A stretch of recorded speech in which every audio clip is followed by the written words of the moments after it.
Remove your valuables. Roll up your windows. Don't leave your car running unattended. Lock your doors and take your keys or fob.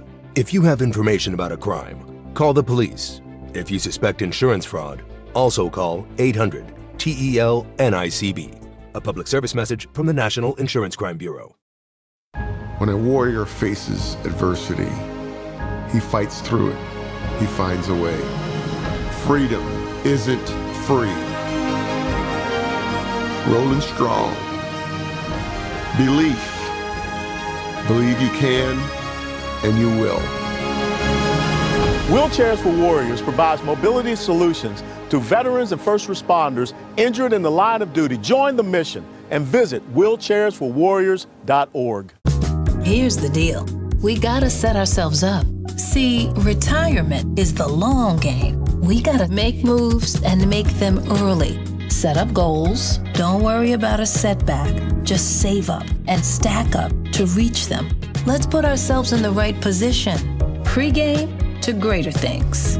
Start building your retirement plan at thisispretirement.org. Brought to you by AARP and the Ad Council. Milwaukee Black Talk lives here on 101.7 FM and 1510 AM, W269DL Milwaukee, and WGKB Waukesha. Shall not fear no man but God, though I walk through the valley of death. Shed so many tears. I should die before I wake. Please, God, walk with me and take me to heaven. Back in elementary, I thrived on misery. Left me alone, I grew up amongst a dying breed. Inside my mind, couldn't find a place to rest until I got that Doug like tatted on my chest. 101.7 The Truth. Happy Thursday, Milwaukee. You are officially tapped in with your girl, Jazz Tyler. Thank you all for deciding to spend your evening with me. Yesterday was an amazing conversation, an amazing day. Huge shout out to all of our listeners. Do not forget to like and subscribe to our YouTube channel. Follow us on social media at 101.7 The Truth. Tap in MKE as well as my personal IG. Hit me up, the Jazzy Effect. That's JAZZIEEFFECT. Today is going to be a very, very heartfelt conversation. Typically we'll start with the latest news and all of those things. But I wanted to tap into something that is near and dear to my heart, that is near and dear to a lot of people's hearts around the world. Coming up at the 5 o'clock hour, we are going to be speaking with Sheena Scarbrough. Sheena is the mother of Sade Robinson. I had the honor of meeting Sheena a few years ago. Built a sisterhood with her, watch her go through everything she has went through with this entire case and continue to go through, and just attempting to be an advocate. And there's a lot to be said. There's a lot to be said about what happened to Sade. There's a lot to be said about what she's currently still going through as far as the legal battles. And most recently, someone broke into Sade's storage and cleaned out the entire storage space of what was left of all of Sade's belongings. These are things that her family could never, get back. So we're going to talk about that today. Before we do, I want to dive into a trial that's set to start August 10th. For those who are, I'll say 30, 35 and up, maybe 38 and up. You all remember the day when the news announced that Tupac Shakur was shot in Las Vegas on Flamingo. And 6 days later, he was pronounced deceased. 30 years later, his murder trial is set to start August 10th. And they have released the list of witnesses. Let's roll the clip, Z. A new witness list is out ahead of the murder trial for Dwayne Keefe Davis, the man accused in the 1996 killing of rapper Tupac Shakur here in Las Vegas. Davis is charged with orchestrating the drive-by shooting that happened near Flamingo and Koval. Shakur died 6 days later. The trial is expected to start in 1 week on August 10th. Among those listed as expected witnesses, Marion Suge Knight, who was in the car with Shakur that night and is the only other surviving witness to the shooting, as well as Shakur's sister and former Las Vegas Mayor Oscar Goodman. Davis was arrested in Henderson in September of 2023, and he is the only person ever taken into custody in the case. So, again, I don't know where you was over 30 years ago. Well, 30 years ago, actually, when you heard that Tupac Shakur was shot and then 6 days later died. But I remember it. And I was a child. We had to come inside the house and in the kitchen and sit at the kitchen table and watch the news live. And again, 30 years later, to see that we are now just scratching the surface of this case is not only insane, but it is long overdue. So according to KLAS 8 News, the jury trial for the man accused of orchestrating the murder of Tupac Shakur is scheduled to begin on August 10th. In September of 2023, a Clark County grand jury indicted Dwayne Keefe Davis, who is 62, on a murder charge for the rap icon's 1996 shooting. He remains in custody with on a $750,000 bond. Since his arrest, he's also serving prison for serving time in prison for a fight that he had inside of jail in 2024. In his 2019 book and in online interviews, Davis has publicly said he was sitting in the front passenger seat of the car, which pulled up side by side with Shakur before the shooting near the Las Vegas Strip. Suge Knight, then the head of Death Row Records, was driving the car with Shakur sitting in the passenger seat. Knight was injured in the shooting. Tupac died from his injuries several days later. And now, 30 years later, here we are. As you all may or may not know, I am a board member of the Tupac Amaru Shakur Foundation. His family is like family to me. They are family, not like family. His sister, Setua Shakur, we have done many events here in the city of Milwaukee surrounding mental health and wellness, and we've also visited the youth inside of the juvenile justice facility. And this is something that, again, is very sensitive when you know the family of the victim.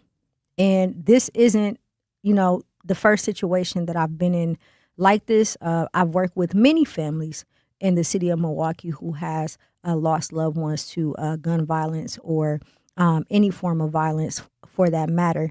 And one of the things that frustrates me the most is the rhetoric online, the conversations that people tend to have back and forth as if they are not talking about someone's life, as if they are not talking about someone who has family who is still alive.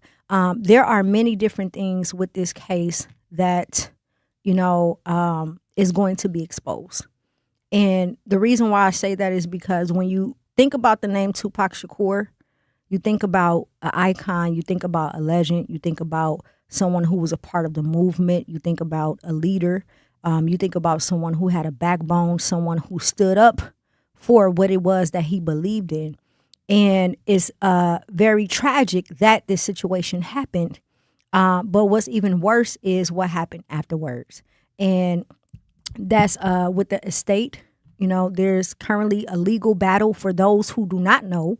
The foundation is currently in a legal battle with the estate to obtain Tupac's estate back.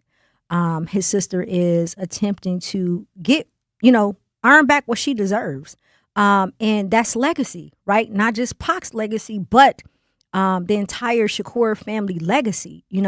Rest in peace to Tupac, Dr. Mutulu Shakur, and Afeni Shakur, right? So now a lot of the Shakurs who are left, there aren't many. There's Setua, there's Mo, there's her, there's Tyrone, and some cousins. But at the end of the day, we are here 30 years later trying to figure out what happened to Tupac Shakur. and tapping into the industry as far as, the music and what we've seen throughout these years, I think oftentimes we forget that both Tupac and Biggie were the first two rappers. Tupac was the first rapper to actually be murdered on that level. I feel like it was exposed so broadly to the point where they were trying to make a statement by trying to get us programmed to understand what was on the way. Because when you look 30 years later, when you look now, think about how many rappers have died over fake beef or beef. How many rappers have been murdered? How many rappers have been assassinated? And the reason why I use that term is because a lot of times these young men who are under 25 years old, they sign these record deals, and they sign the record deals with the label not knowing that the labels are taking out insurance claims on them. And then when this beef comes and they're pushing them to make and create this type of music, they end up dying, and then the record labels collect the insurance money. That is the name of the game in the industry right now. And a lot of people are not aware of that. And you can go back again 30 years. When you pay attention to this case, it's not just the fact that Tupac was murdered, but it's so much that has happened since his murder, behind his murder, throughout the past 30 years. And the trial is scheduled to start on Monday, August 10th. Suge Knight is supposed to be a witness. My good sis, Tupac's sister, Sexual Shakur, is going to be a witness, as well as the previous mayor of Las Vegas. This is a big deal. This is a big deal, whether or not Keefe D was actually the person who orchestrated or pulled that trigger to kill Tupac. At the end of the day, all it will be exposed. We have been waiting 30 years to obtain answers about the murder of Tupac Shakur, and it is finally here. Don't be surprised if some of your favorite rappers' names are in there, or people that you heard of, people that you've seen in this industry. At this point, I wouldn't trust anybody, right? Because again, when you look at the circumstances surrounding the case, it doesn't make sense. A lot of it does not make sense whatsoever. So we are going to make sure that we tap in, to those updates. And, just for the record, because I am a board member, the information that I get, I am not taking information that is private. I am not taking information that is shared with me by the family or anyone else. This is completely separate. This is something that I am choosing to speak on as not only a member of the foundation, but as a student of Tupac and someone who is also a part of the culture. To me, he is one of the last Black leaders that we had, and he deserves justice, and his legacy deserves to live on. When we come back, we will dive a little bit more deeper into this case, as well as the 5 o'clock hour. We have Sheena Scarbrough coming to join us. She is the mother of Sade Robinson. We got to go to break. Do not touch that dial. It's your girl, Jazz Tyler. Educators Credit Union is more than a place to manage your money. They're where your financial possibilities take shape. They're more than transactions. They're conversations about your financial goals. More than numbers, they're community advocates who support free, local events that are accessible to all. They foster community because we are stronger together. Educators Credit Union is people helping people. Become a member at ECU.com. Insured by NCUA. Membership eligibility required. Yi Leng Zhang was born in Warsaw, the son of refugees who fled communism in search of freedom. His parents taught him that freedom comes with responsibility. And for Yi, that means being accountable to every person he serves. School board treasurer, county supervisor, village trustee, a nonprofit leader. Yi Leng Zhang has managed multi-million-dollar taxpayer budgets at every level. And now he's ready to be a watchdog for Wisconsin. That's why Yi is endorsed by Senator Tammy Baldwin. Baldwin says Yi brings, quote, real budget experience from the school board, the county board, and the nonprofit world. She says he'll, quote, protect our school trust funds, return unclaimed money to families who earned it, and bring accountability to an office that demands it. Yi Leng Zhang for State Treasurer, a watchdog for your money. Paid for by Yi for Wisconsin. Life's better with Drive My Way from American Family Insurance because we know it's more than just a car. It's your escape pod, your adventure mobile, your memory maker. And we help protect the dreams that drive you. Personalize what you pay for auto insurance and you could save between 10 and 35%. American Family Insurance. Get a quote and find an agent at amfam.com. Products, pricing, and availability vary based on the way you purchase insurance and by state. Unsafe driving behaviors may increase your rate. American Family Mutual Insurance Company, SI, and its operating companies, 6000 American Parkway, Madison, Wisconsin. Milwaukee, mark your calendars. Truth Family Fest on Saturday, August 22nd from 11 a.m. to 2 p.m. at Riverside University High School. Interested in volunteering? Visit truthfamilyfest.com or by emailing Sierra, CIERRA.brown@milwaukeeblackmedia.com. Special thanks to Educators Credit Union, American Family Insurance, Milwaukee Public Schools, Artists Working in Education, City of Milwaukee, Department of Community Wellness and Safety, and Ascension for helping make this event possible. Talking about guns with others might not always feel comfortable, but it could save a life. Here's a way to start a conversation. Your family is going over to your neighbor's home for dinner for the first time.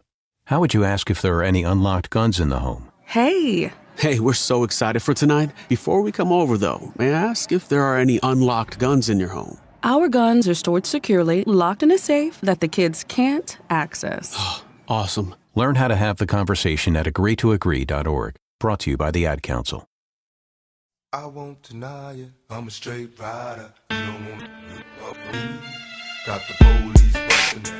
101.7 The Truth. It's your girl, Jazz Tyler. We are live and direct at the American Family Insurance Studio in the beautiful heart of downtown Milwaukee. Thank you all so much for tapping in with me today before we went to break. I had just announced that August 10th will be the start of the trial for the murder and assassination of Tupac Amaru Shakur.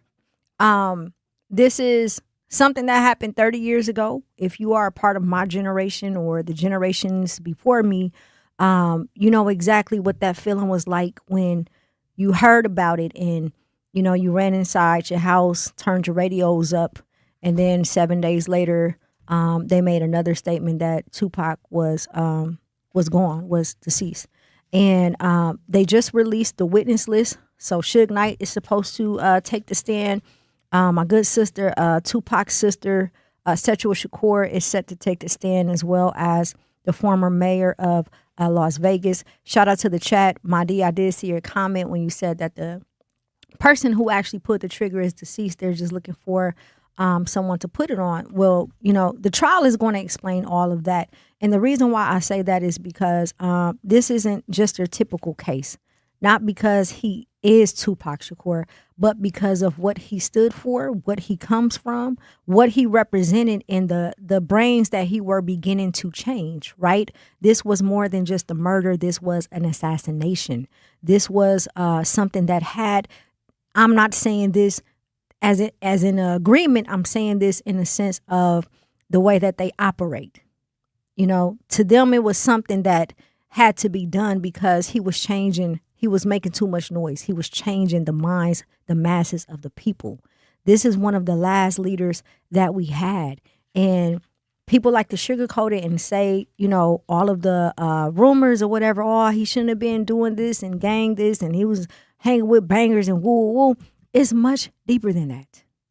It is far more deeper than that. If you know his history, if you know what he stood for in his background, you know for a fact that is way more than is way more complicated than a drive-by shooting. And again, we've been waiting 30 years for some direct answers, not gossip, not rhetoric, not what we assume, but this is one of the biggest cases in history, in the entertainment history ever, right? Not sure who else's name is going to come up. Not sure who else's name is going to be involved inside of the paperwork. But one thing I will say, again, later on, and we're going to talk about this later on with Sade's mom, Sade Robinson's mom, as she joined us at 5 o'clock. Oftentimes when there are high profile cases of someone's loved one being murdered, people tend to be very, very cruel. And what I mean by that is not just obviously the gossip and the rhetoric, but the comments and the fact that they forget that this person still has family living, right? This person still has relatives who has to mourn and grieve every single day. And not to mention, when you are dealing with someone of that status, of a Tupac Shakur, there is the legal battle. So one of the things, for those who are joining us, we are talking about the case and the trial coming up. The murder trial of Tupac Shakur is set to scheduled to be set on August 10th, to start on August 10th, and it's going to go for 6 weeks long. I am a proud board member of the Tupac Amaru Shakur Foundation. I see the work that his family does. I see the work that his sister does. I know her heart. I know the trauma that she's faced growing up, the trauma that she faces now. I know the things that she has to go through mentally every single day, just on the strength of who she is, what her last name is, who her brother is, who her mother is, who her father is, and the legal part of it, right? There is a legal battle between the foundation and the estate because his family does not own the estate. His family was supposed to have the estate. She was supposed to have the estate. And when you're dealing with the industry, you have people, money hungry culture vultures, who will do anything possible to make a dollar off the dead, right? And the reason why I'm bringing this up is because before we went to break, I mentioned when it comes to the entertainment industry and the younger artists, they are not, especially the young black males, they are not paying attention to this game that is being played. These private prisons own these record labels. These record labels then hire these execs. These execs then tell you to make serial killer music. You make serial killer music and then you got beef. You got beef and now you're dead under the age of 25. Your family does not own your royalties, your masters. They don't own anything, on top of the fact that the record label has taken an insurance claim out on your life. So once you become another victim, they will get all of that money and your family will get nothing. It is so much that happens behind scenes when it comes to the music industry and artists being murdered. It is not by accident. It is by design. As we continue to watch this case unfold, you know, I ask that you all keep in mind that Pac's family is still living, right? Although it's engaging and everybody want to know what's going on, remember that his family is still living. He was a real person who did real things. And we have to be mindful of what we post on social media when we talk about the gossip. This isn't aimed at you, Madi, because I know I did kind of throw your comment in the mix. This is more so some of the comments that we see on a regular basis when people are, you know, they say stuff like Pac is in Cuba, Pac is still alive. Do you know how hurtful that is for his family to hear that? Do you know how hurtful it is for someone to talk about when I see all of these artists, they're all of a sudden getting on interviews, dissing Pac to a certain degree, but never would say nothing when he was alive, right? So again, August 10th is the set date for Tupac Shakur's murder trial, and that will be for 6 weeks. Shout out to the chat. Katz said, rest in peace, Sade Robinson. You will never be forgotten. You live in our hearts forever. Rest in peace, baby girl. Yes, if you are joining us, I was just going over the fact that Monday starts the day that Tupac murder trial will take place. Suge Knight, Sexual Shakur, and the former mayor of Las Vegas are a few names who are scheduled to take the stand. And as we're talking about this, you know, I kind of mentioned some things when it comes to the industry and people profiting off of pain. And I want to tap into that, right? And I know y'all understand what I'm saying, especially if you have been in Milwaukee your whole life. There has been so many situations where someone passes away or someone ends up being murdered due to gun violence or any other form of violence. And then the community comes together, right? Every tragedy creates some type of network of people and organizations who are responding to, whatever is happening.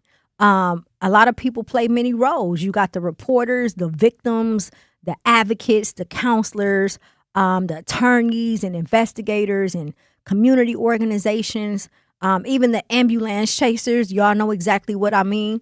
And at the same time, the public tragedy can also attract unethical behavior, such as rumor spreading, scams, clout chasing, content driven motives, all of the above. And as someone who has stood next to these families, it is very, very sickening. The things that they have to go through just to get justice for their loved ones does not make no sense. Not just we're not just talking about the fact that they have to go through justice in court, that they have to go to court every day. They have to live with the fact that something has happened to their loved one. They will no longer be able to see them. Outside of that, let me pull you in on, if you have not worked closely with the family here who has lost a loved one, let me shed some light on what happens behind the scene. You have the ambulance chasers. You have people who are only looking to help because they want to capitalize off of your pain. They only show up when the cameras are there. They only show up trying to figure out how they can get national recognition for assisting you. They only show up to find out the details of what happened, right? You ever had a loved one pass away and someone reach out and the first thing they say is, girl, what happened? Not, you have my condolences, or I feel, man, that's difficult. How can I be here for you? The first question they ask is, what happened? Right? That should let you know. So in this case in particular, and we're going to, again, talk about it a little more when she comes on at 5. But in this case in particular, the amount of people who were rushing to be a part of this and had absolutely no intentions on supporting Sheena or her family was insane. You have the ambulance chasers, you have the people who want to capitalize off of the pain, people who wants to make their name big based off of your tragedy, right? And that's sick to me. That's sick. So these families are in court. They are battling grief. They are going through depression while still trying to make sure the rest of their lives matters, that they can get up and do the day-to-day work that they need to do, all while dealing with a whole other different type of demon behind scenes. When we come back, we're going to talk about the tragedy timeline. Why does support disappear so quickly while grief lasts forever? It's your girl, Jazz Tyler. Do not touch that dial. 101.7 The Truth. For 18 years, Veolia has done more than treat Milwaukee's water. Our people have raised their families here, built careers here, and been a part of the community. Generations of workers, millions of dollars a year invested in local businesses, a workforce center built to give young Milwaukeeans a real path into good local careers. 18 years later, Veolia is still here because Milwaukee's still home. Veolia, Milwaukee values, committed to its future. Wherever there's a need in our communities, there's a united way, improving lives so everyone can thrive. Where more people can gain access to healthcare and nutritious food for their tables. Where more community members can benefit from financial education and get connected to local resources for housing support. And where children are given more chances to reach their full potential. Community is where we find our strength and where we share our hope. United is the way. Visit unitedway.org. Are people around me safe when I vape? Science does not support that belief. exhaled vape emissions linger in the air, affecting indoor air quality and bystanders in the same space through secondhand exposure. Vaping emissions can also accumulate on clothes, hair, dust, and furniture, leading to exposure risks to bystanders of all ages. And vaping around a pregnant person can lead to serious health impacts on fetal and childhood development. Enough with the puff. Learn more at ul.org/vaping. My mom has decided to learn to paint, and she's good. My dad's now into creative cuisine, and I've already put on 6 pounds. Learning new things comes with age. My mom, she started forgetting my name and what we're talking about. Forgetting well-known things doesn't. Memory loss may be a sign of Alzheimer's disease. Early detection gives you and your loved one time to plan for the future. Learn the warning signs of Alzheimer's at 10signs.org. Brought to you by the Alzheimer's Association and the Ad Council. The possibility of lung cancer can be pretty scary, especially if you're one of approximately 8 million current or former smokers at high risk. That's why SaveByTheScan.org wants you to know that now there's a breakthrough low-dose CT scan that can detect lung cancer early, and it only takes 60 seconds. You stop smoking, now start screening. For an easy quiz to see if you're eligible, visit SaveByTheScan.org. It could save your life. SaveByTheScan.org is brought to you by the American Lung Association's Lung Force Initiative and the Ad Council. Reading aloud to children sharpens their listening skills, expands their vocabularies, and nurtures a lifelong love of reading. That's why Reading is Fundamental, the nation's leading children's literacy nonprofit, offers free monthly read-alouds by popular authors through its Rally to Read program. Visit rallytoread.org to watch the read-alouds and discover exciting reading activities for school and home. Visit rallytoread.org today. Something for my godson Elijah and a little girl named Corinne.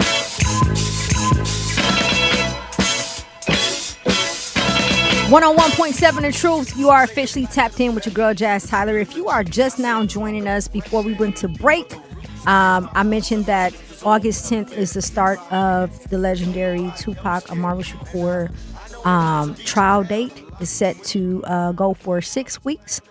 This is the official murder trial, guys. This is 30 years later. This is something that we all have been waiting to dive into. We know that there's rumors. We know that there's speculation. But these are going to be hardcore facts.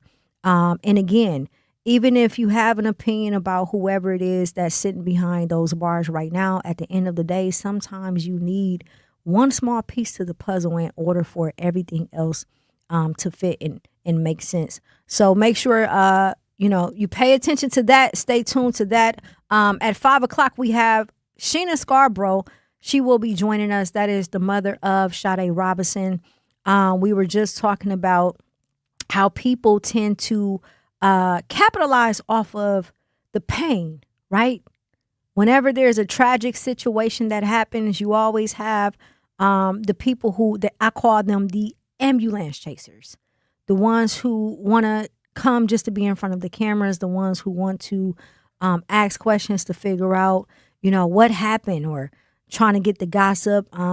People, they're scammers. There's people who have started GoFundMes and all types of other things, capitalizing and scamming and profited off of the pain of someone else. And one of the things that we often don't talk about is the tragedy timeline. And the reason why I want to bring this up, and I do want to explain that this is a trigger warning if there is anyone out there who is currently grieving or has lost someone. This show today is going to be very, very intense. We will be discussing Sade's case to its entirety. We will also be discussing what the family is currently dealing with afterwards, because this fool then went and appealed, right? He filed an appeal, which is mind-boggling. So again, it's never ending. There's when everything goes away, the family still has to grieve. The family still has things that they have to go through. So we're talking about the tragedy timeline. We all know the first day, right? First day is the breaking news. It's the national attention. It's the prayer circles. It's the visuals. And be mindful. I want to be mindful when I speak about this, because I do understand that, things happen and you offer your support to people and you show up how you need to show up.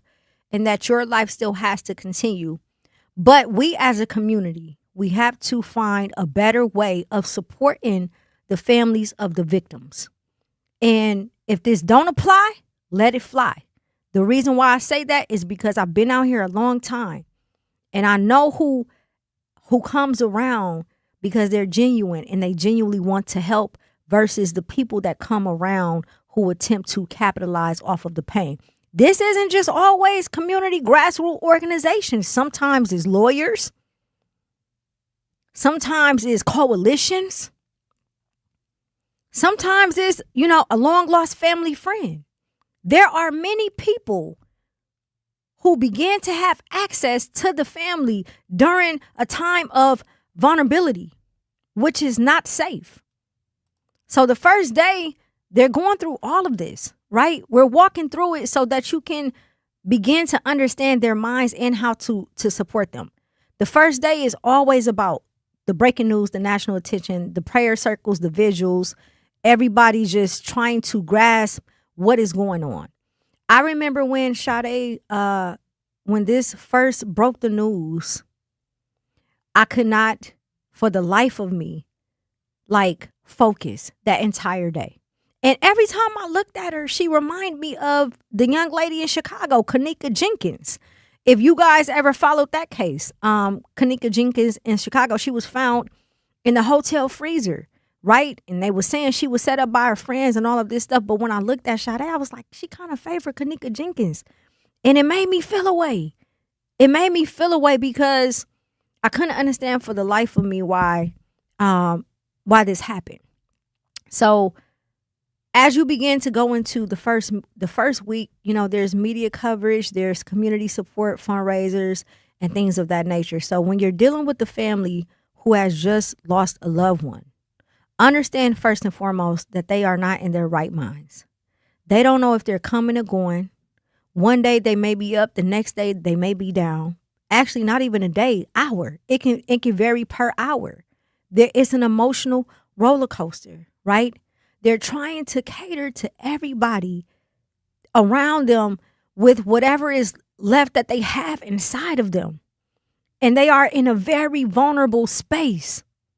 So if you say something, mean it. If there's a situation that happens and someone loses a loved one and you offer support, mean it. Because they need it in that moment.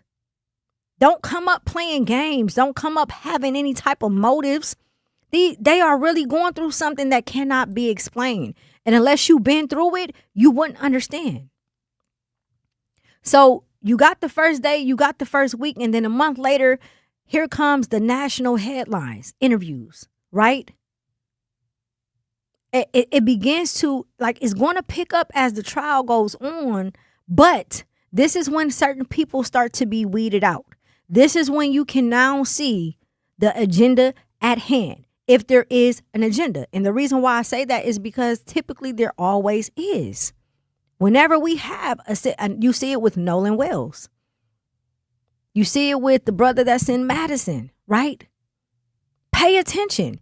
Pay attention to everything. Pay attention to the attorneys, the coalitions, the grassroots organizations, the media, the news stations, the exclusive interviews. Pay attention to everything because it matters. It matters, especially when we're talking about seeking justice, because a lot of these people that come into play are all working together. Some people are sent to figure out how much you know, right? Case in point with Sade's case. The bastard that murdered her family apparently owns a lot of State Farm agent insurance companies, sitting on boatloads of money, and donates to a lot of elected officials, which means that people like that typically pay to play. So when you're looking at the case and you see that, how quickly they wrapped the case up evidence-wise, I've never in the history of my life or live as a citizen of Milwaukee seen a house be sold during the middle of an investigation. How is that even possible? How is it possible that the last place she was at was able to be sold in the middle of an investigation? Again, these are all things that's happening. This is what the family is dealing with. This is what the mother deals with. This is what the father deals with. On top of trying to weed out who they can and can't trust. On top of trying to keep her legacy alive. On top of making sure that the other babies and the other children receive the same amount of attention because they're going through something as well. And here you have all these ambulance chasers, all of these community organizations, all of these lawyers, so on and so on. Now, the flip side of that, and I've said this before too, one of the things we as a people have to stop doing is waiting to become active until it's our babies. And this isn't directed at anyone in particular, right? But there is two sides. If you're going to help the family, help the family. Don't have any motives. But the families also have to start becoming more active and stop waiting until it happens to their child. This is a huge issue that we have in our community when it comes to these situations, right? Now, some things are simply just inevitable. Some things, are going to happen. There's nothing you can do about it. But at least you can, make an effort to try and educate people or try and support people the best way you can. If you are just tuning in, we are talking about, earlier I mentioned that Monday, August 10th is the start of Tupac Shakur's murder trial. And we also have Sheena Scarbrough, who will be here at 5 o'clock. She is the mother of Sade Robinson. We are going to pick this case apart piece by piece because even though we seen him go to jail, we seen that the judge Cravella gave him life without a chance of parole, there are still things happening afterwards. And some of those things are a part of what I've been discussing, the tragedy timeline. What happens with the family the first day, the first week, the first month, the first year? This happened April of 2024. And her family is still fighting in court because he keeps appealing.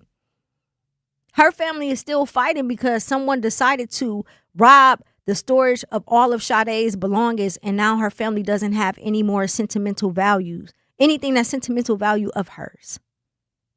There is so many things that happens once that date, once the decision is made. That's not the end of it.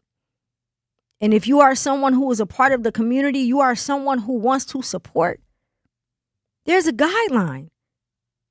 People don't talk about this. Everybody just jump out and I'm going to do this because I can. No, there is a guideline, and we have to learn how to properly support these families when they're going through what they're going through. When we come back, we're going to continue to dive into this tragedy timeline. And then at 5 o'clock, we have Sheena Scarbrough, who will be joining us. Do not touch that dial. It's your girl, Jazz Tyler.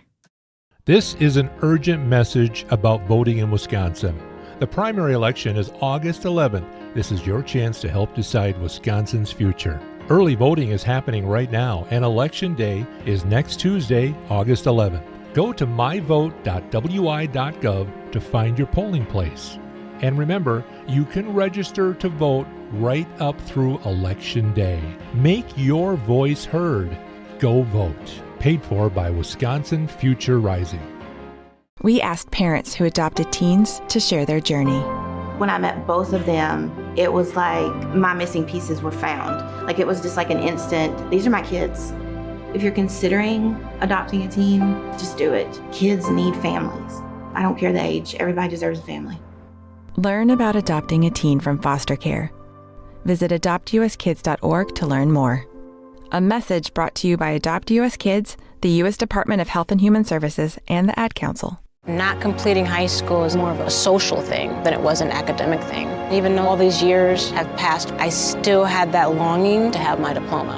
At age 30, Carissa finished her high school diploma. If you're even considering getting your high school diploma, you can do it. No one gets a diploma alone.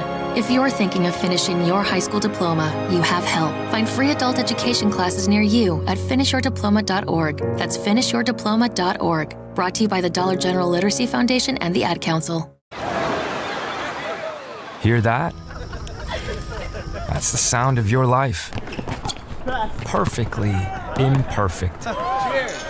Beating in rhythm to the world you've created. But every time you drive after drinking, the music gets drowned out.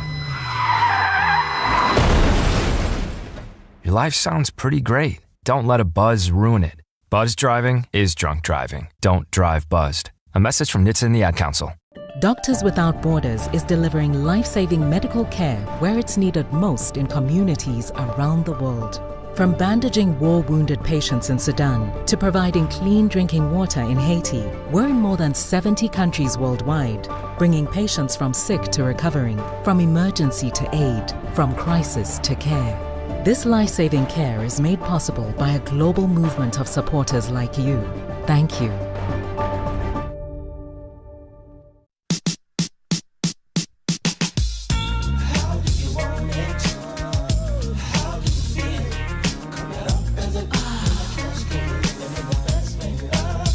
One on 1.7 The Truth. It's your girl Jazz Tyler. We are live and direct. Thank you so much for tapping in with us. Do not forget to like and subscribe to our YouTube channel, 101.7 The Truth, and follow us on social media at TapInMKE, the Jazzy Effect, TheJazziEffECT. Shout out to the chat. Madi says that no justice for Kanika Jenkins and Robinson that was unalived on that, or the young lady that was on that trip to Mexico. He also said, sell a house with evidence in it. I can't make this up. That's crazy. The European man always winning. Listen, if you are just joining us, we're talking about Sade Robinson, Tupac Shakur, any family who has lost a loved one, the amount of tragedy, the amount of grief, the amount of people coming around to capitalize off of the pain, right?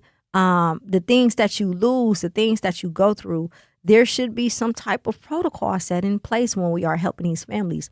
I've helped many of situations. I've sat in the courtroom every day with Derek Williams' family. Even outside of the courtroom, we was marching in 0 below weather, blocking off highways. We was going to the district stations for Corey Stingler and Dontre Hamilton. There is so many cases. And again, when you sit back and you pay attention, you always figure out that somehow, some way, somebody or some organization attempts to come along to benefit off of the pain, to profit off of the pain of the family. And oftentimes we are not familiar with what that looks like, because all we know is that we want justice. But can justice ever truly be served, right? You can give someone a life sentence and you can say no parole, but that does not bring their loved one back. It does not.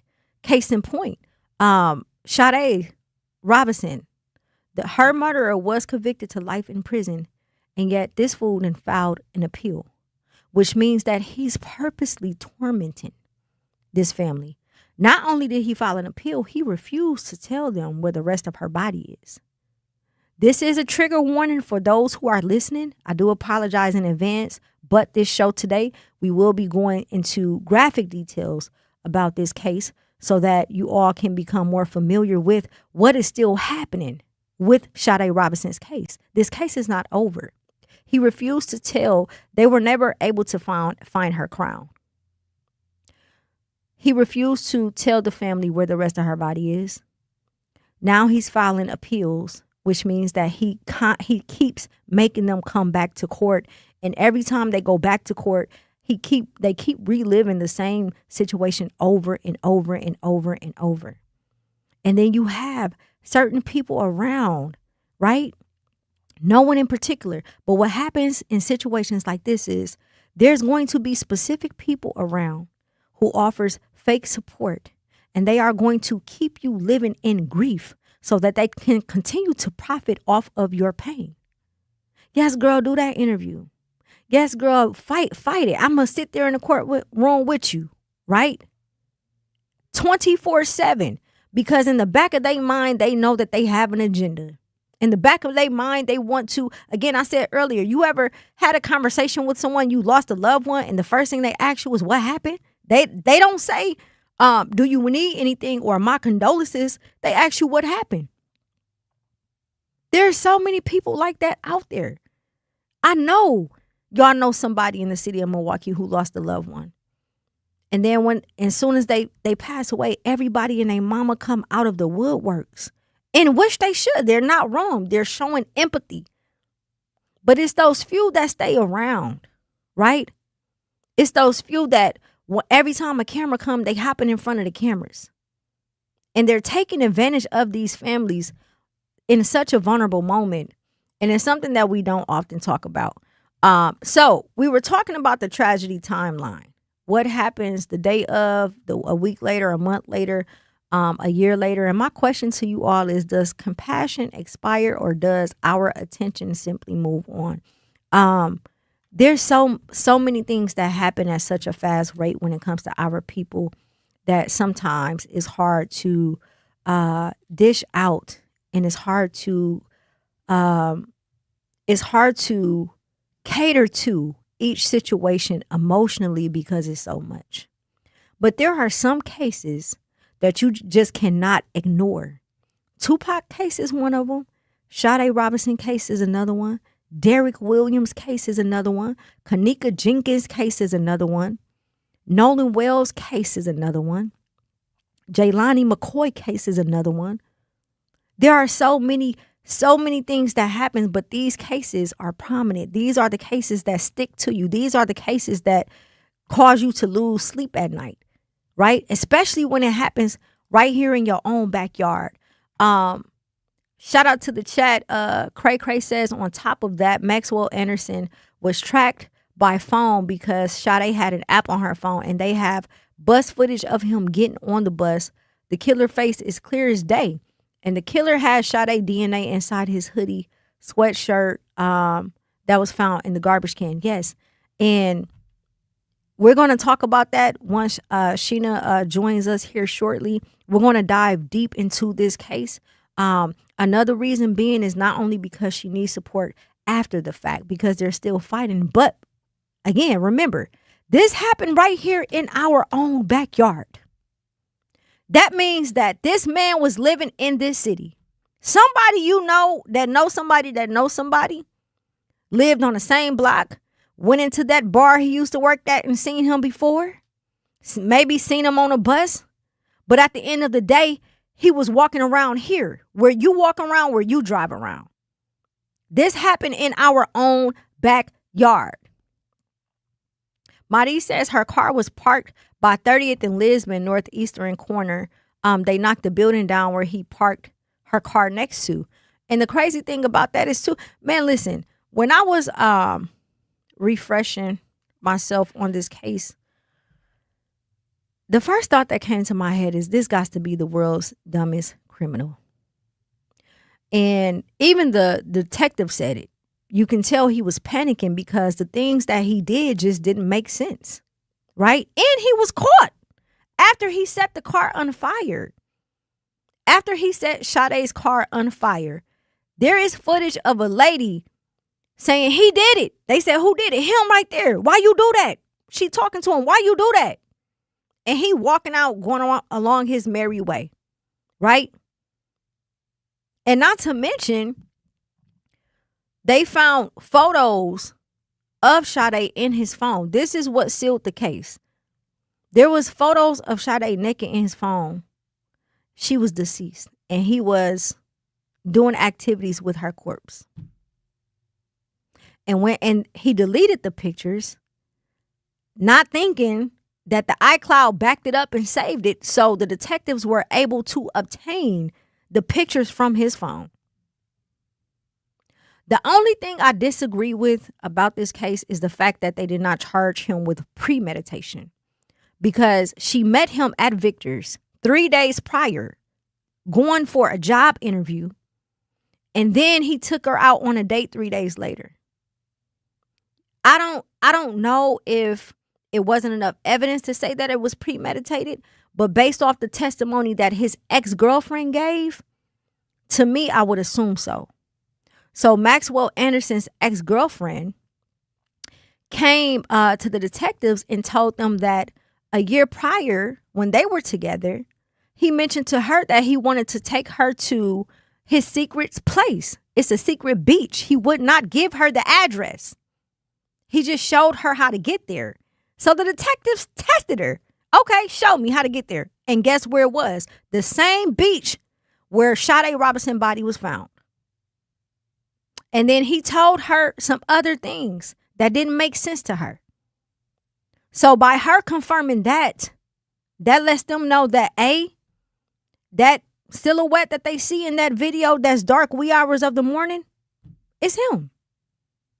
And that he already had this place in mind. It was premeditated. He had this in his mind that this is what he was going to do.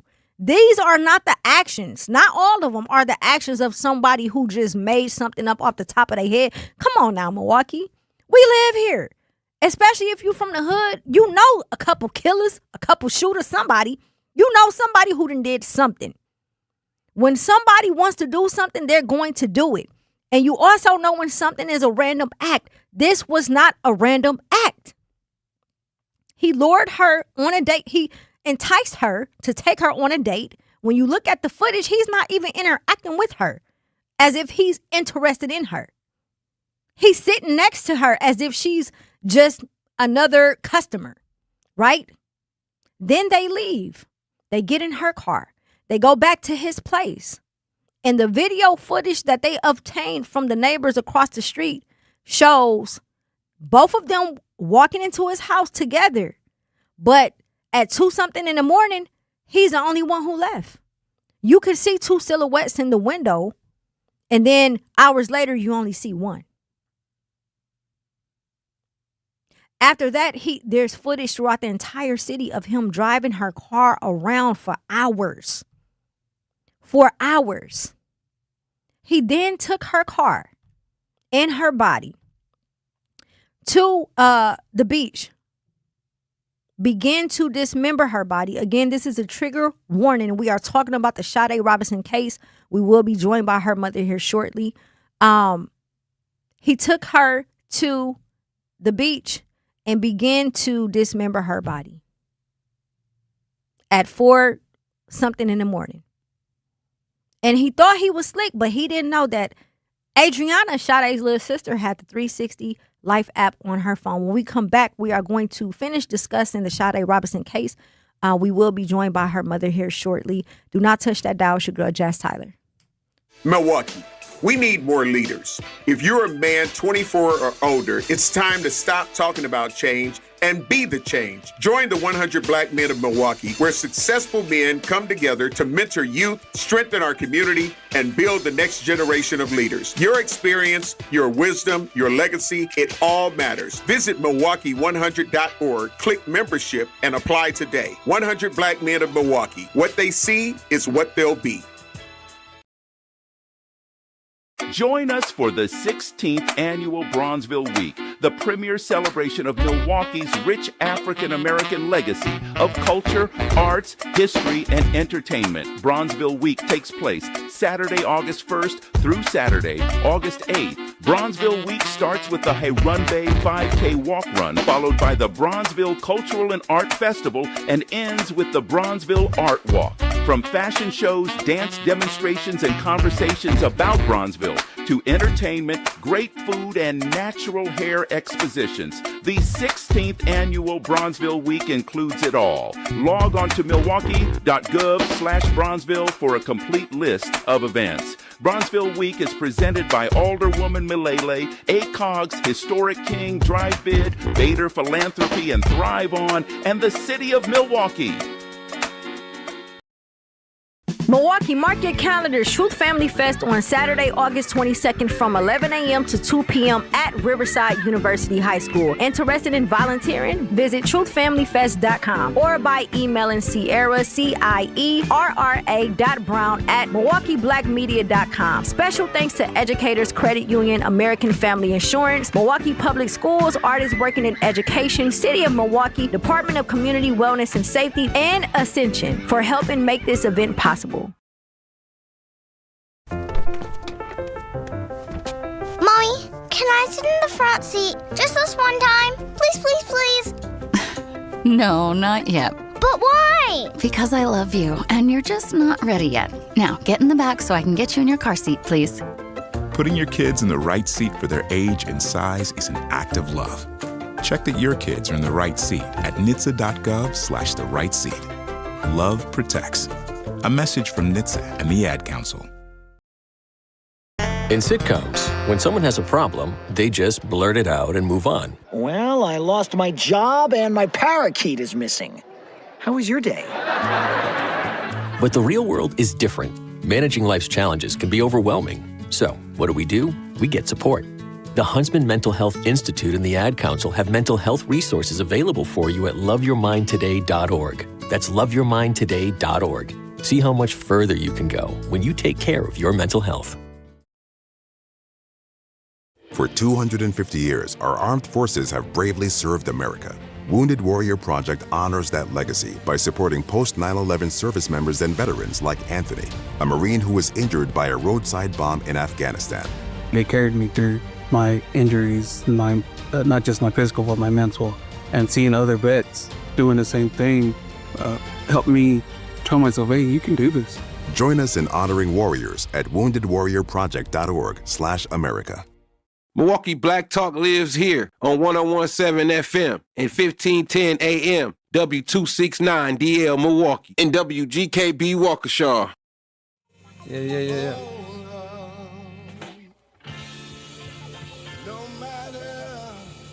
No matter how long it takes. 101.7 The Truth, is your girl Jazz Tyler. We are live and direct. Milwaukee, get ready. 101.7 The Truth Family Fest is back. Join us Saturday, August 22nd from 11 a.m. to 2 p.m. at Riverside University High School for free back-to-school resources, live entertainment, family activities, and community fun. Vendors and sponsors can reserve a spot by visiting truthfamilyfest.com or by emailing Sierra at CIERRA.brown@milwaukeeblackmedia.com. Proudly sponsored by Educators Credit Union, American Family Insurance, Milwaukee Public Schools, Artists Working in Education, and Ascension. Shout out to the chat. Shout out to those who are just joining us today. We gonna cry. I'm not gonna lie. I'm gonna cry in the car. We're gonna shed some tears because we need to, and it's okay, and because y'all family, and because we, relatives. I'm your favorite play cousin, right? And we have Sheena Scarbrough, who is the mother of Sade Robinson, joining us. I had the pleasure of meeting Sheena some years back, a few years ago, when I planned the memorial service at the Barrett Center for Sade. We also talked about the fact that August 10th is the first date of the trial of the Tupac Shakur murder trial. It's been 30 years. 30 years since this took place. There's a lot that's about to come out.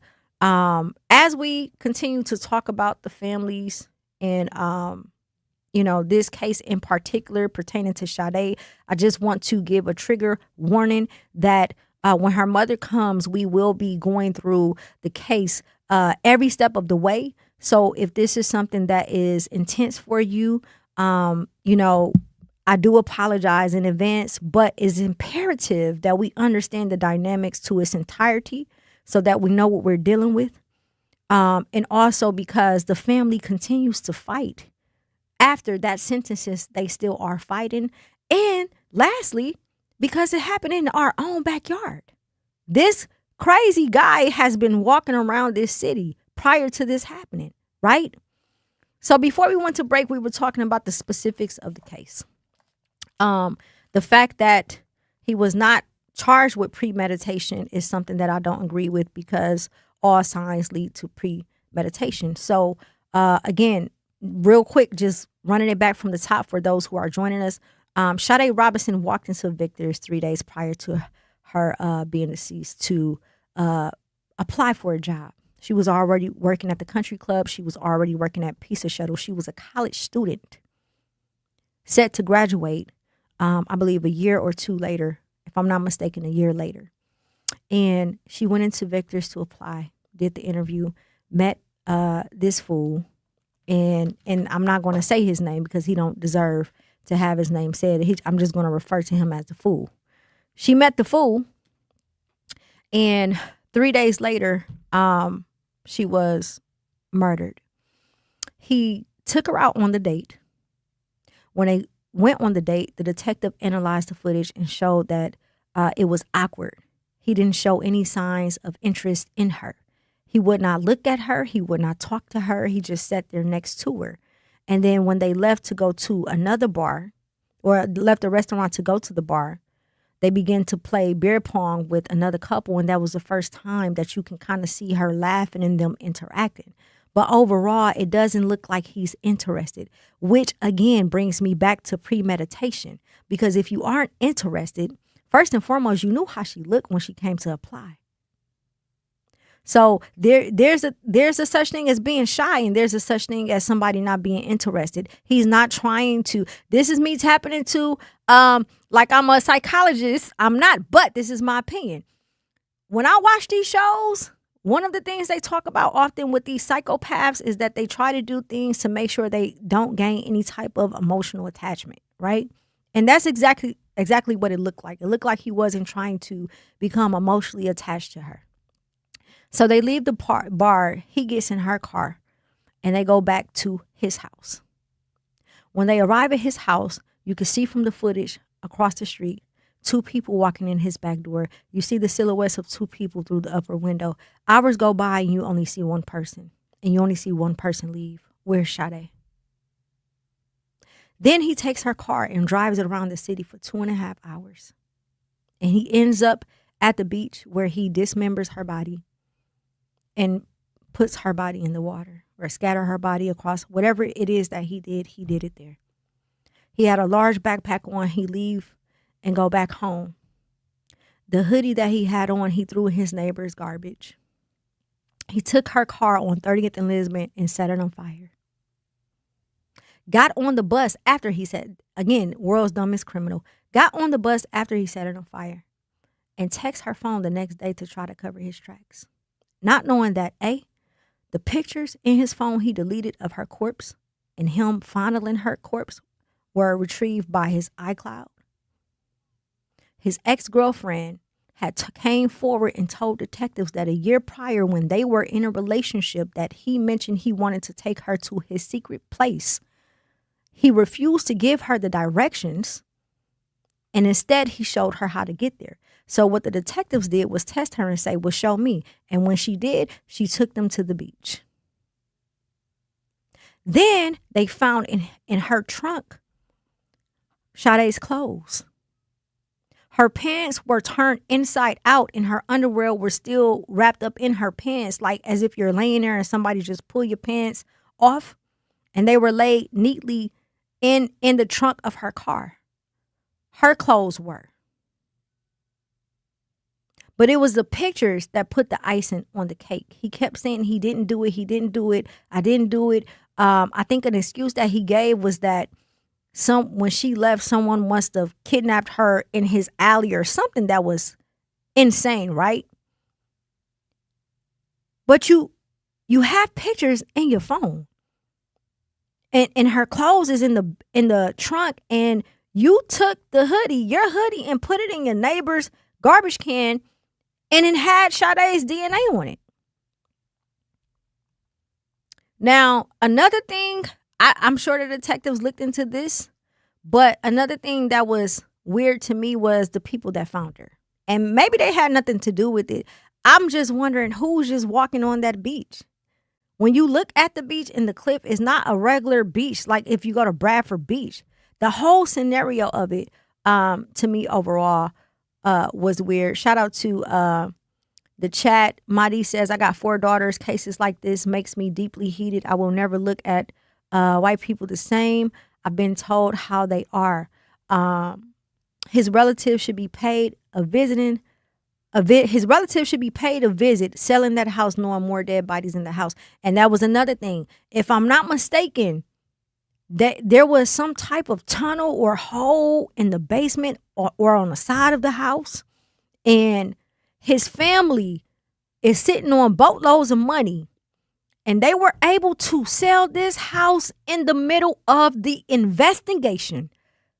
I don't know anywhere on earth where that is possible unless you pay to play. And when I say pay to play, I'm not talking about the hookers on 27th and Lisbon. I'm talking about the rich people, the entitled people who pay certain things to happen, certain judges, certain elected officials, certain people to make things disappear. And that's exactly what it looked like to me, because I can't imagine how many other people may have been inside of that home, right? Jeffrey Dahmer effect. I don't know. These are all allegations. But if he did it to her and it was premeditated, let's go back to the chat, because Cray Cray said that she said on top of that, someone came forward, an informant came forward saying Maxwell Anderson planned this murder a week prior to it happening. Premeditation. Which means that in the detectives, their opinion was that he hadn't done it before because he was so sloppy. But how do you know that? Maybe he has done it before, but he had a lot more time to get rid of the evidence. These are the type of people that we have or have had in the city of Milwaukee. Right? Can you imagine that? This is somebody who was walking around this city. This is a young lady who all she wanted to do was go to college to finish her criminal degree and then go to the Air Force. That was Sade's plan. She was not out here wilding. She wasn't out here acting a fool. She had her own place at 19, bought her own car. Worked hard, worked 2 jobs, and was getting a 3rd one so she could pay to go to finish college. Went to college. And was scheduled to graduate on time and then go to the Air Force. Only to meet someone in hopes that she can build a bond with them and end up losing her life. This is a very, very heavy topic, but it's something that we can't shy away from. And again, I know that you guys probably have watched the news headlines. I know that you probably seen 48 Hours. I know that you probably followed the case. But what you don't know is that the fight is not over.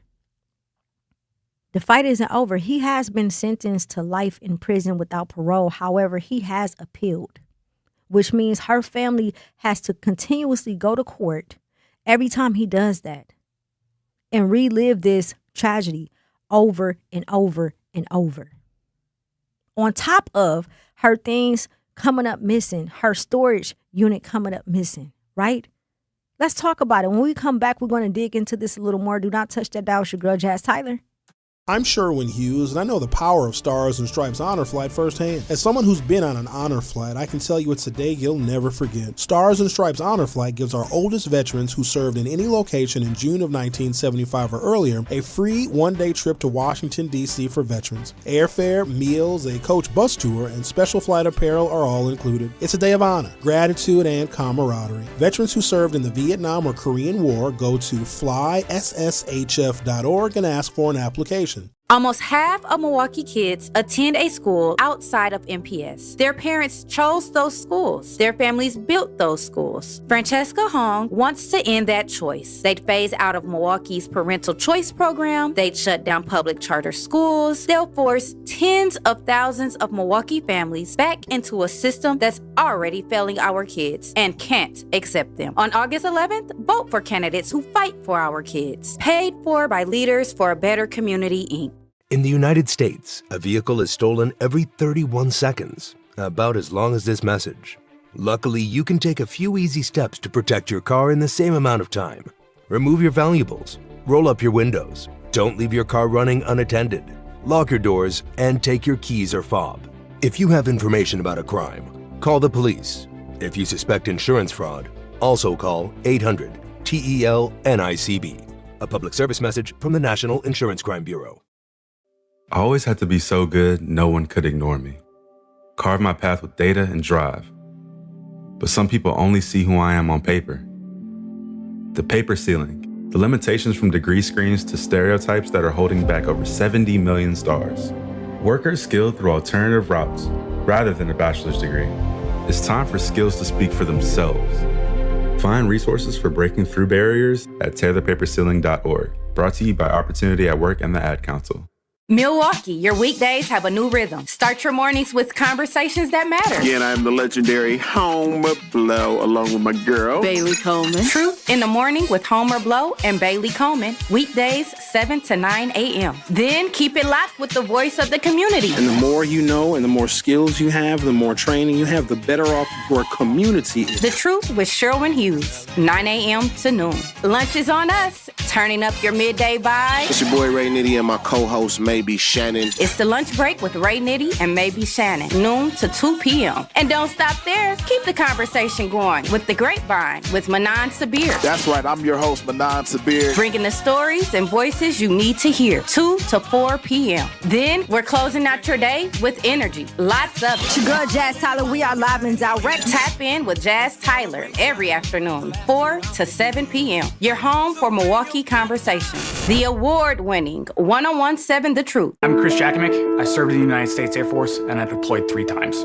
So in 2017, I was serving as an Air Force First Sergeant. Our motto in that role is my job is people, everyone is my business. But unfortunately in that year, I would lose my own brother, Lance Corporal Adam Jakovic, to suicide. The majority of veteran suicides are from guns. I store my weapons securely, not only for myself, but for my family. Store all your guns securely. Help stop suicide. My service never stops. Brought to you by End Family Fire and the Ad Council. Milwaukee, mark your calendars. Truth Family Fest on Saturday, August 22nd from 11 a.m. to 2 p.m. at Riverside University High School. Interested in volunteering? Visit truthfamilyfest.com or by emailing Sierra, CIERRA.brown@milwaukeeblackmedia.com. Special thanks to Educators Credit Union, American Family Insurance, Milwaukee Public Schools, Artists Working in Education, City of Milwaukee, Department of Community Wellness and Safety, and Ascension for helping make this event possible.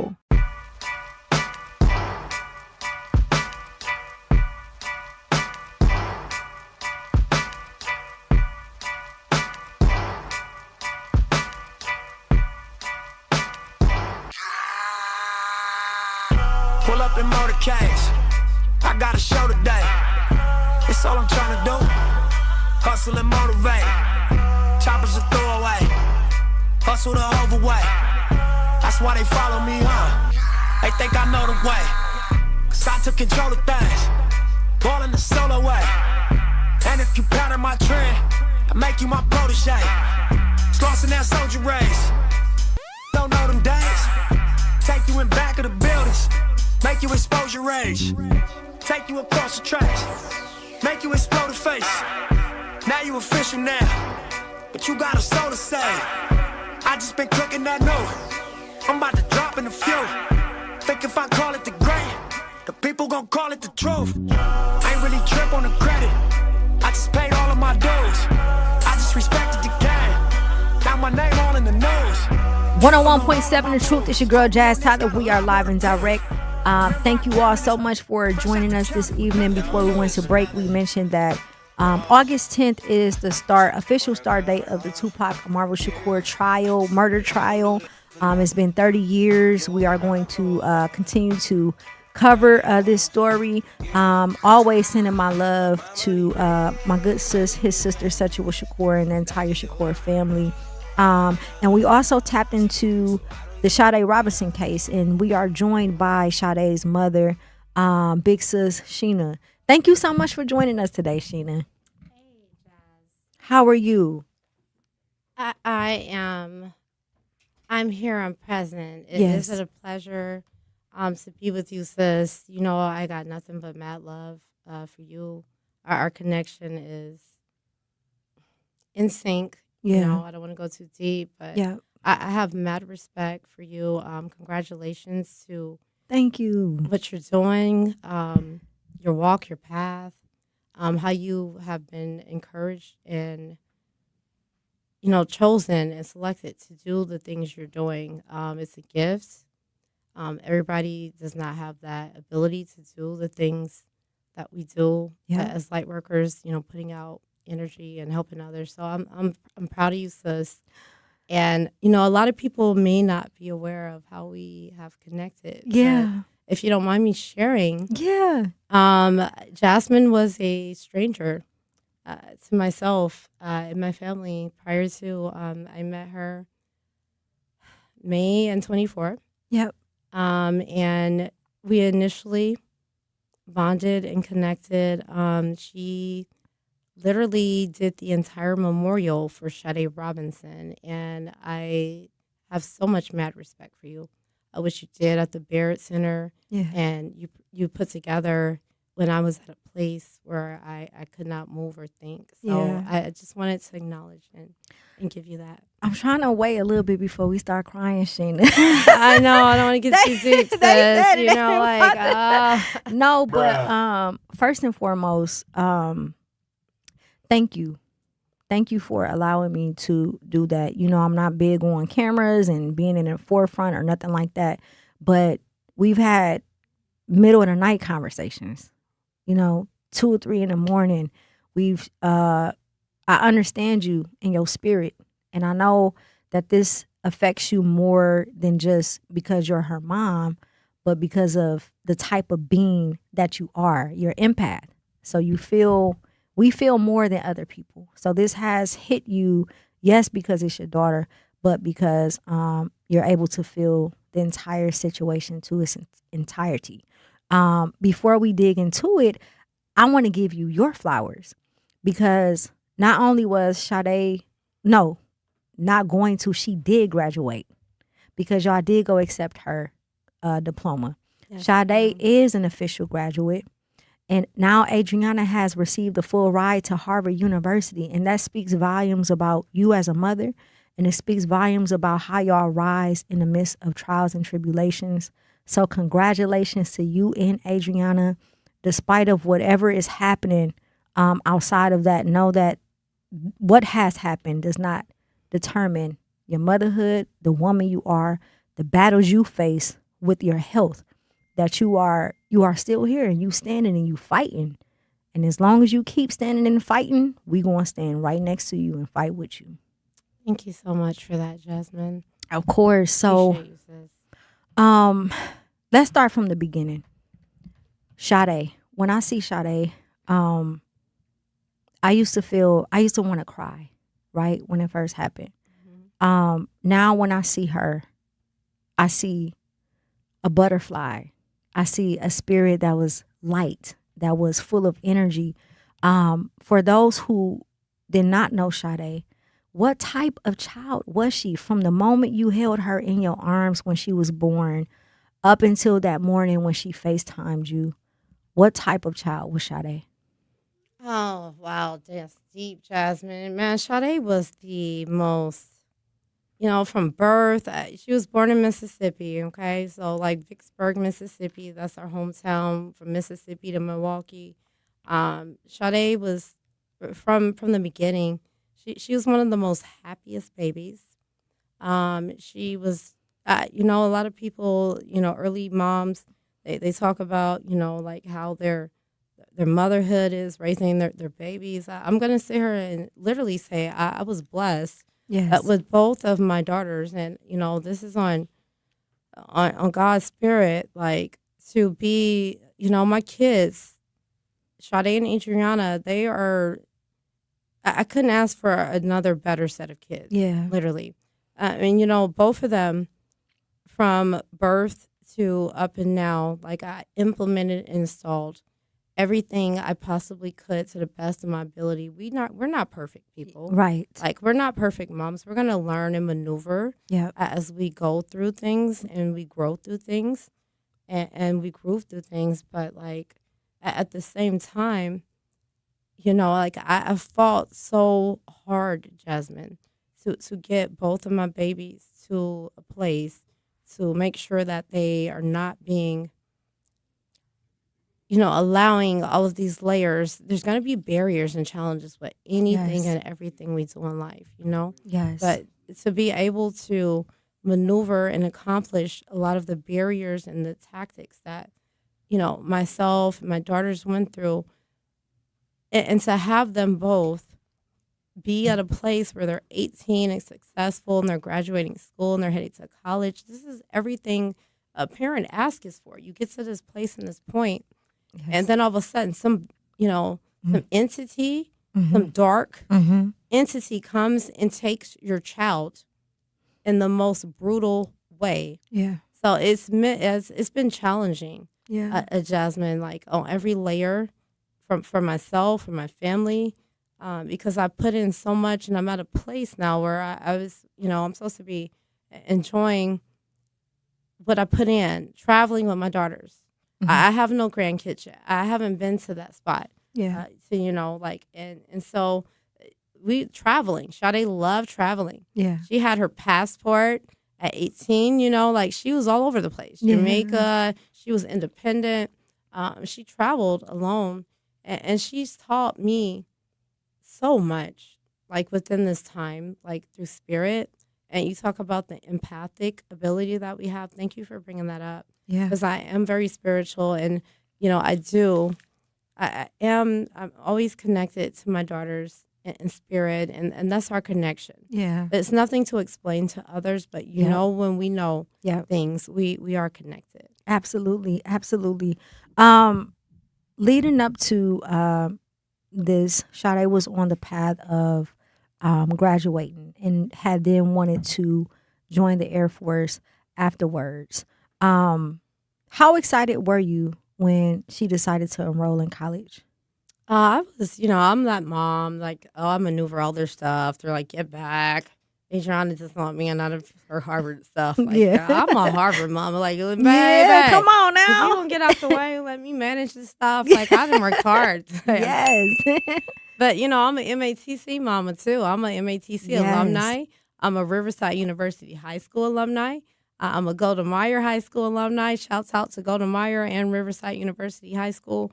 I have nothing but mad love for both of these schools.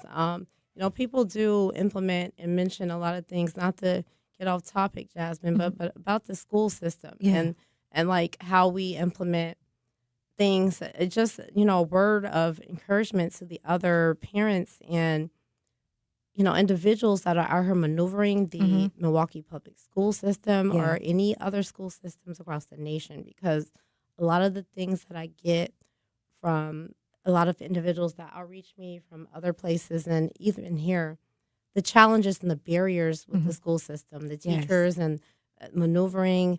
So it is challenging. I definitely will say that. Yeah. It wasn't an easy task, but I was able to maneuver both of my daughters through the MPS system, through Riverside, through Golda Meir. I can give them positive acclimates. And yes, Adriana, she was the valedictorian of Golda Meir. Come on now. I just got to give, that's a big I'm deal. not bragging, mama. My kids, they've worked hard. Sade had a 3.8 GPA. Yes. She, at 3.8 GPA, was working 2 jobs. Yes. Was running literally pizza shuttle. Was also working at the Wisconsin Country Club. Was attending MATC. Had her goal was to go to own apartment, Come on now. own car. Yes. I got my own house. I got my own car. Yeah. Like, she was a boss. Yes. At 19. Yes.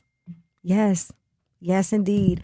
We got to go to break. When we come back, we're going to dive all the way into the case and some of the things that you're facing afterwards. I was telling them earlier, Truth Nation, about, yes, he was sentenced, but you're still fighting. You're still in the fight.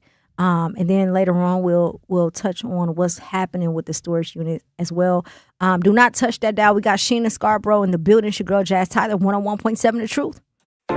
Each blood pressure check, each clear answer, each caught it early moment is why we show up. From unexpected nights in the ER to therapy that helps you get your strength back, step by step. We stand ready, quietly preparing, focused, and guided by one promise: to be fully devoted to you. Ascension, Wisconsin. Advanced care. Devoted to you. Life's better with American Family Insurance because we know you love working weekends. If it means working on your dream home, both inside and out. And we're here to help protect those dreams so you can enjoy peace of mind. Save up to 40% when you bundle home and auto. American Family Insurance. Get a quote and find an agent at amfam.com. Products, pricing, and availability vary based on where you purchase insurance and by state. Some exclusions apply. American Family Mutual Insurance Company, SI, and its operating companies, 6000 American Parkway, Madison, Wisconsin. And here's Heather with the weather. Well, it's beautiful out there, sunny and 75, almost a little chilly in the shade. Now, let's get a read on the inside of your car. It is hot. You've only been parked a short time and it's already 99 degrees in there. Let's not leave children in the back seat while running errands. It only takes a few minutes for their body temperatures to rise, and that could be fatal. Cars get hot, fast, and can be deadly. Never leave a child in a car. A message from NHTSA and the Ad Council. Babes, what are you doing? What? I'm just mowing the lawn. No, it's blazing hot and dry out here. Don't you remember? Smokey Bear says. Avoid using power equipment when it's windy or dry. Where'd you learn this? Oh, it's on SmokeyBear.com, with many other wildfire prevention tips. Right. Thanks, honey bear. 'Cause remember, only you can prevent wildfires. Brought to you by the USDA Forest Service, your state forester, and the Ad Council. When a warrior faces adversity, he fights through it. He finds a way. Freedom isn't free. Rolling strong. Belief. Believe you can, and you will. Wheelchairs for Warriors provides mobility solutions to veterans and first responders injured in the line of duty. Join the mission and visit wheelchairsforwarriors.org. Here's the deal. We gotta set ourselves up. See, retirement is the long game. We gotta make moves and make them early. Set up goals. Don't worry about a setback. Just save up and stack up to reach them. Let's put ourselves in the right position. Pre-game to greater things. Start building your retirement plan at thisispretirement.org. Brought to you by AARP and the Ad Council.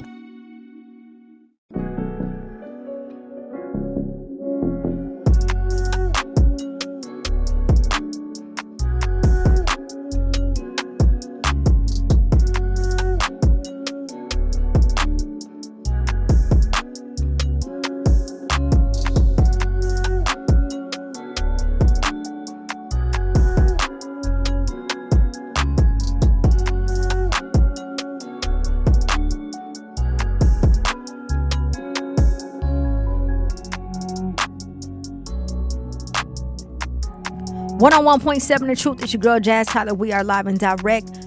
Make sure you like and subscribe to our YouTube channel, 101.7 The Truth.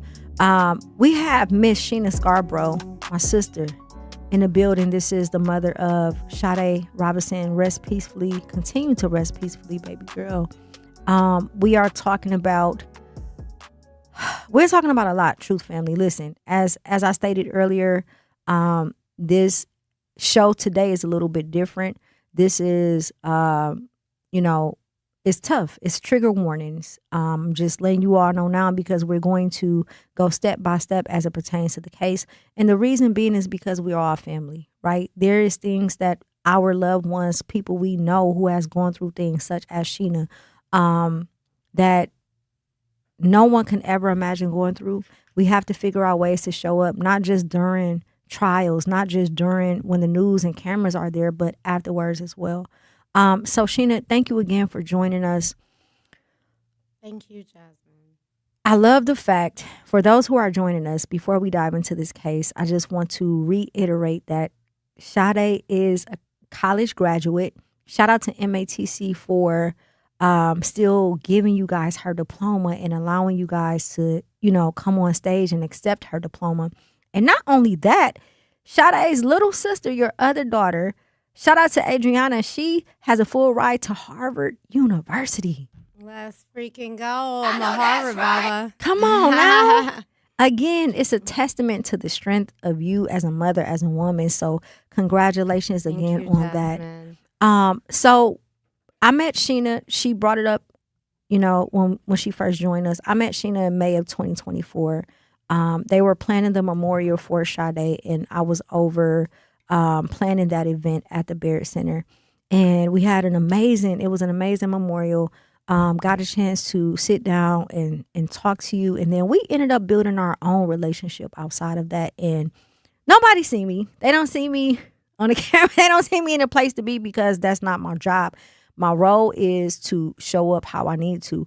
But the reason why I bring that up is because one of the things I realized when we were building is how much of an empath you are, how spiritual you are, how you have gifts as well. And you're just an amazing human being overall. And I truly, truly appreciate your sisterhood. And I can't imagine what you go through. So no matter how long we go without seeing each other or talking, I always say ain't nothing changed but the date. Ain't nothing changed. Different day, same thing, same thing, different day. Yes, indeed. Yes. Can I just real briefly give a shout out to also, you came through. You guys were like so, and that was the spiritual realm. As like you were present and she did everything. She picked up my energy and literally did the entire memorial and did not know me. And like that was so deep. And then also on top of that, select shouts out to Zech Shakur, your good friend and your sister, and the whole Tupac Amori Shakur Foundation. I have mad love, and I have a strong connection to Tupac. Anybody who knows me from childhood, I've been major Tupac lips. So like, it was another spiritual thing for me that I don't know if I shared it with you. Like Jasmine is so skilled and gifted. And I didn't really know who she was and how she moves. But then like you put together this whole thing for the mothers who have lost their children a whole weekend in May. I think it was like May or June or May. June 24th. Yep. June of 24th. And Tupac's sister, Zech Shakur, the whole Tupac family. John B, shouts out to him. The entire team. I got mad love for you all for being supportive and including me in that whole weekend. Like when you're going through pain and trauma and grief, like, and then, you got individuals who pull up and Sade knows how much mommy loves her some Tupac. So I literally feel like that was Sade. Yeah.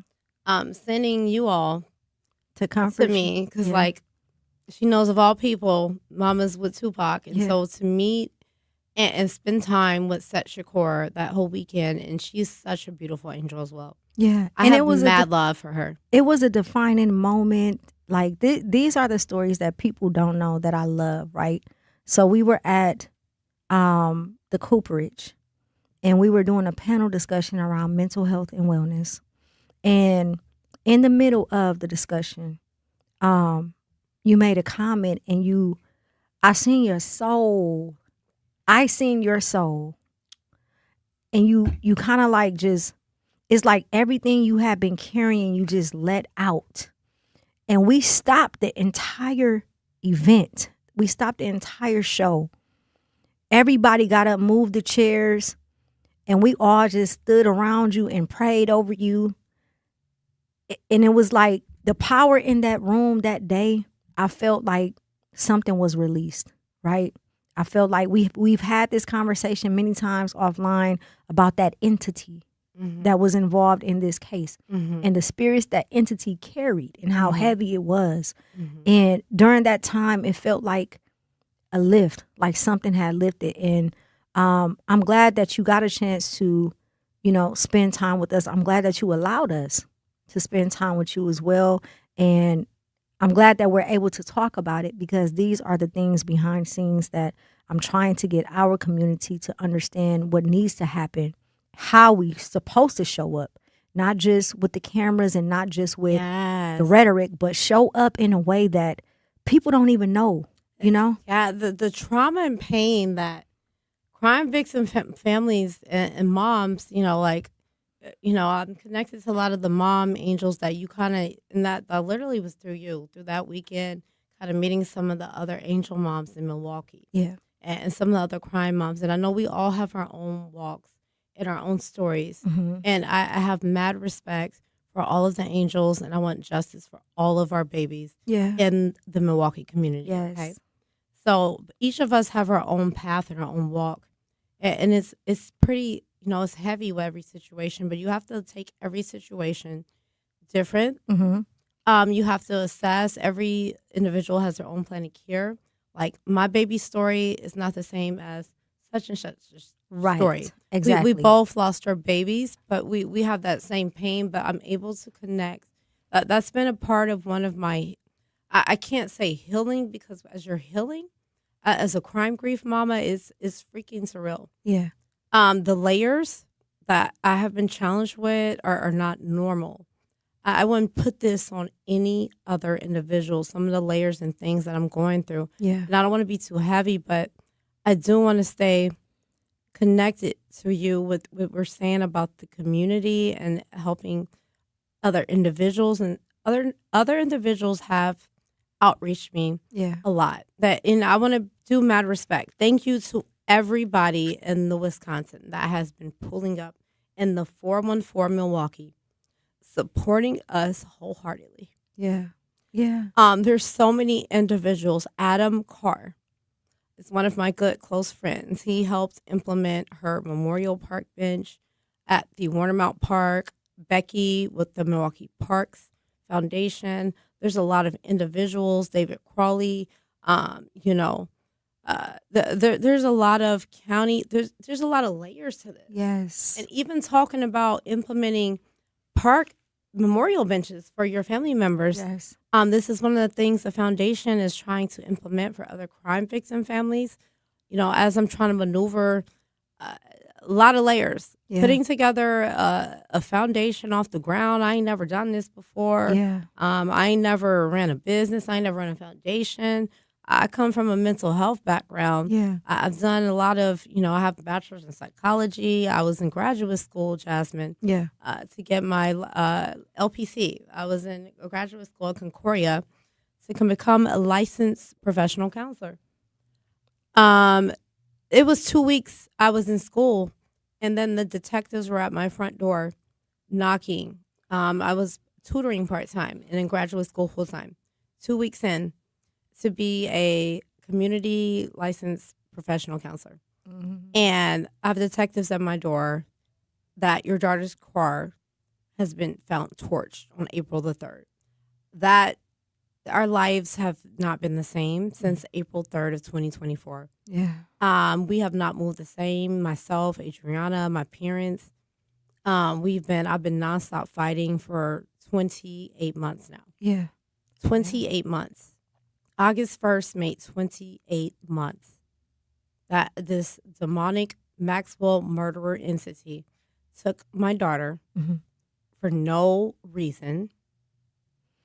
I don't, this, it triggers me. We have a lot of triggers. Yes. As crime victim moms. So like the triggers, I'll see things.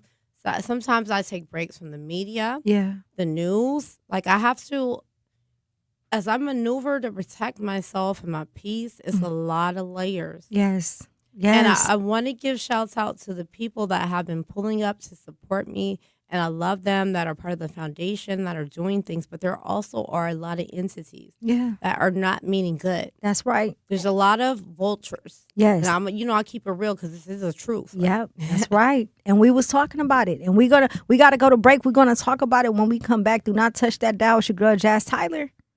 Milwaukee business owners, this is your moment. Every Friday at 8 a.m., call in to 101.7 The Truth for What the Business Is. Tell us what your business is, where you're located, and one thing you've learned along the way. What the Business is powered by We Energies, delivering the energy that powers local business. Fridays at 8 a.m. on 101.7 The Truth. Fridays at 8 a.m. on 101.7 The Truth. Educators Credit Union is more than a place to manage your money. They're where your financial possibilities take shape. They're more than transactions. They're conversations about your financial goals. More than numbers, they're community advocates who support free, local events that are accessible to all. They foster community because we are stronger together. Educators Credit Union is people helping people. Become a member at ecu.com. Insured by NCUA. Membership eligibility required. This is an urgent message about voting in Wisconsin. The primary election is August 11th. This is your chance to help decide Wisconsin's future. Early voting is happening right now, and Election Day is next Tuesday, August 11th. Go to myvote.wi.gov to find your polling place. And remember, you can register to vote right up through Election Day. Make your voice heard. Go vote. Paid for by Wisconsin Future Rising. For 75 years, the Muscular Dystrophy Association's voices have thundered through the halls of Congress.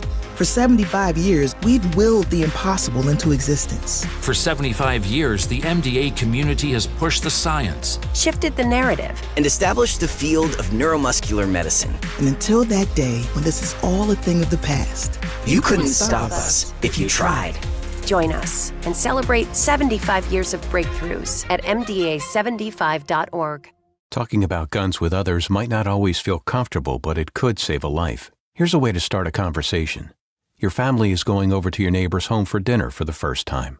How would you ask if there are any unlocked guns in the home? Hey, we're so excited for tonight. Before we come over, though, may I ask if there are any unlocked guns in your home? Our guns are stored securely, locked in a safe that the kids can't access. Awesome. Learn how to have the conversation at agreetoagree.org. Brought to you by the Ad Council.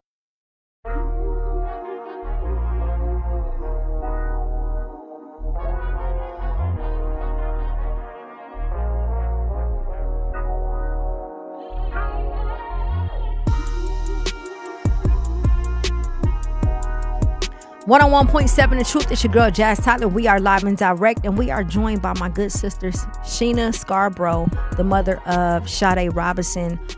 We are talking about the case. We are talking about people profiting off of pain. The fight is not over when someone is convicted or charged. It's just the beginning, and there's still layers and things that you have been dealing with outside of that. But before we jump into that, do you mind if we talk about the case from the beginning? Yeah, I'm open, Jasmine, to discussing some things. If anything triggers me or I don't want to discuss it, I definitely will let you know. Yep, absolutely.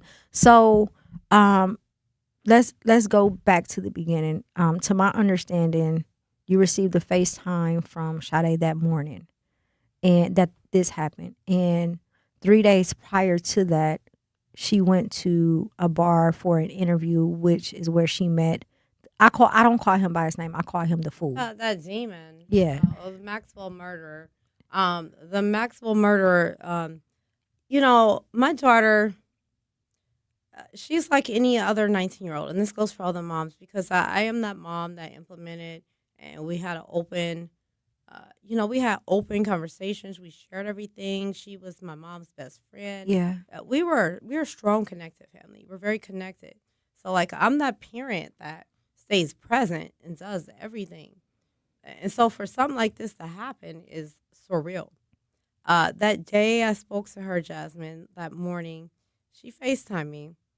And She usually, she's usually calling my mom every day, and I know they're connected. Again, my mama was her best friend, Mama Mhm. Faye.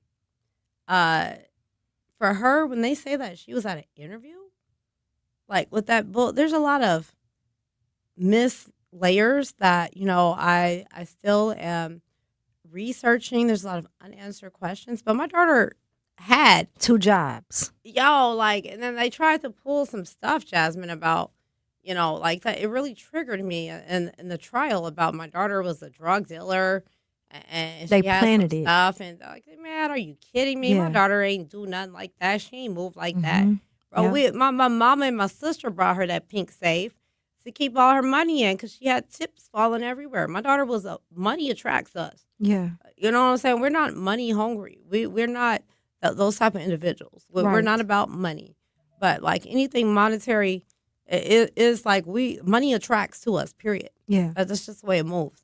So like we move in spirit though, Right. and we move in purpose. So like anything that is moving with us, we recycle it anyway. So you believe that, and I thought this when I when I heard it too. I'm laughing because I'm glad that you're saying it for me. But the whole, I'll just say this: there's the truth, and then there's their truth, and then there's the truth, and there's so many different things intertwined, from a possible coworker setting her up to the fact that they're saying she went on an interview when she already had 2 jobs. The fact that it was this establishment in which, if you're from Milwaukee, you know all about that particular bar and things that has transpired in there. So to your knowledge, you were not aware of any. No, Jasmine, I was not. And these shady bars, Victor's, Mhm. Twisted Fisherman, Duke's. All of a sudden, Victor's and Duke's, they immediately have shut down. Yep. Because they wicked in the wicked Wisconsin, if you don't mind me saying. There's just a lot of positive energy individuals in Milwaukee, but there's some wicked Wisconsin individuals. So I will call them out. Victor's and Twisted Fisherman and Duke's. Mhm.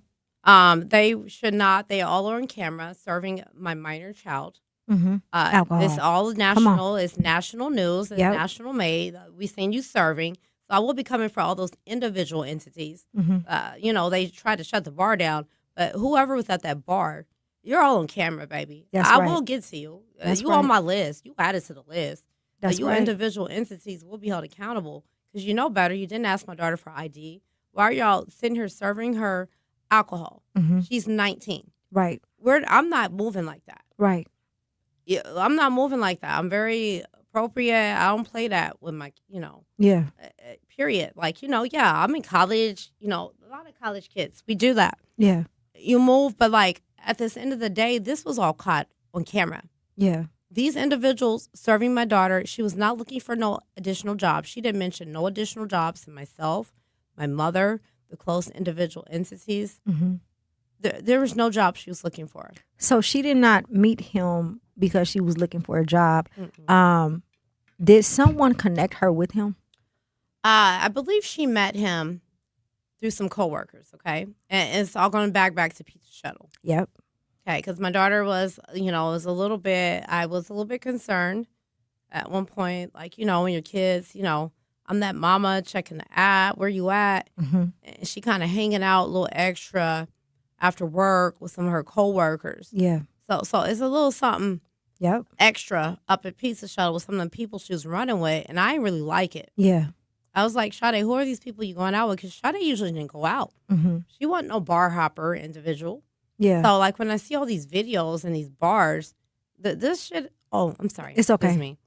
This stuff is surreal. Yeah. Excuse me.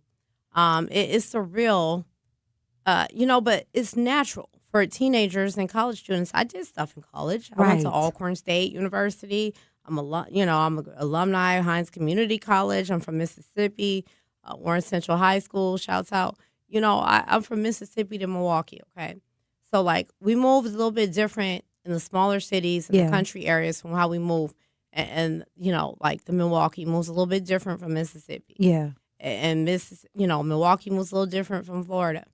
Sade spent a little time in Florida with her dad. Mm-hmm. Did a little school there, as we co-parented. Yeah. It was a little bit of transition, but that from 10th grade to graduation, she did Riverside University. Okay. And that was during the pandemic. Sade transitioned back home with me. Mm-hmm. And again, she is an alumni of MATC, but this is not Sade's natural behavior. Like it is something, as an empath, this was a setup. Yes. The entity, yeah, this murderer, Maxwell murderer, mm-hmm. was plotting and planning.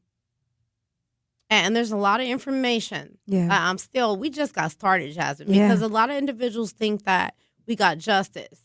Right. Okay? Like, the trial started in May of 25. We had the sentencing, we had the convictions, then we got to do the right. It's so many layers. It's nonstop. Yeah. I catch no breaks. Yeah. And it's still ongoing because now from criminal, we are into civil. Yeah. We're on ongoing civil trials now. Which is a completely different beast. Oh, it's a totally different beast. And I didn't do, again, I come from a mental health, psychology background, behavioral health. So, like, this is all new to me. Yeah. Like, dealing with the law, dealing with the police. I've never been to jail. I've never been arrested. This ain't my normal walk. Yeah. Now I got to deal with all these entities. I'm learning all this different stuff for crime victim families.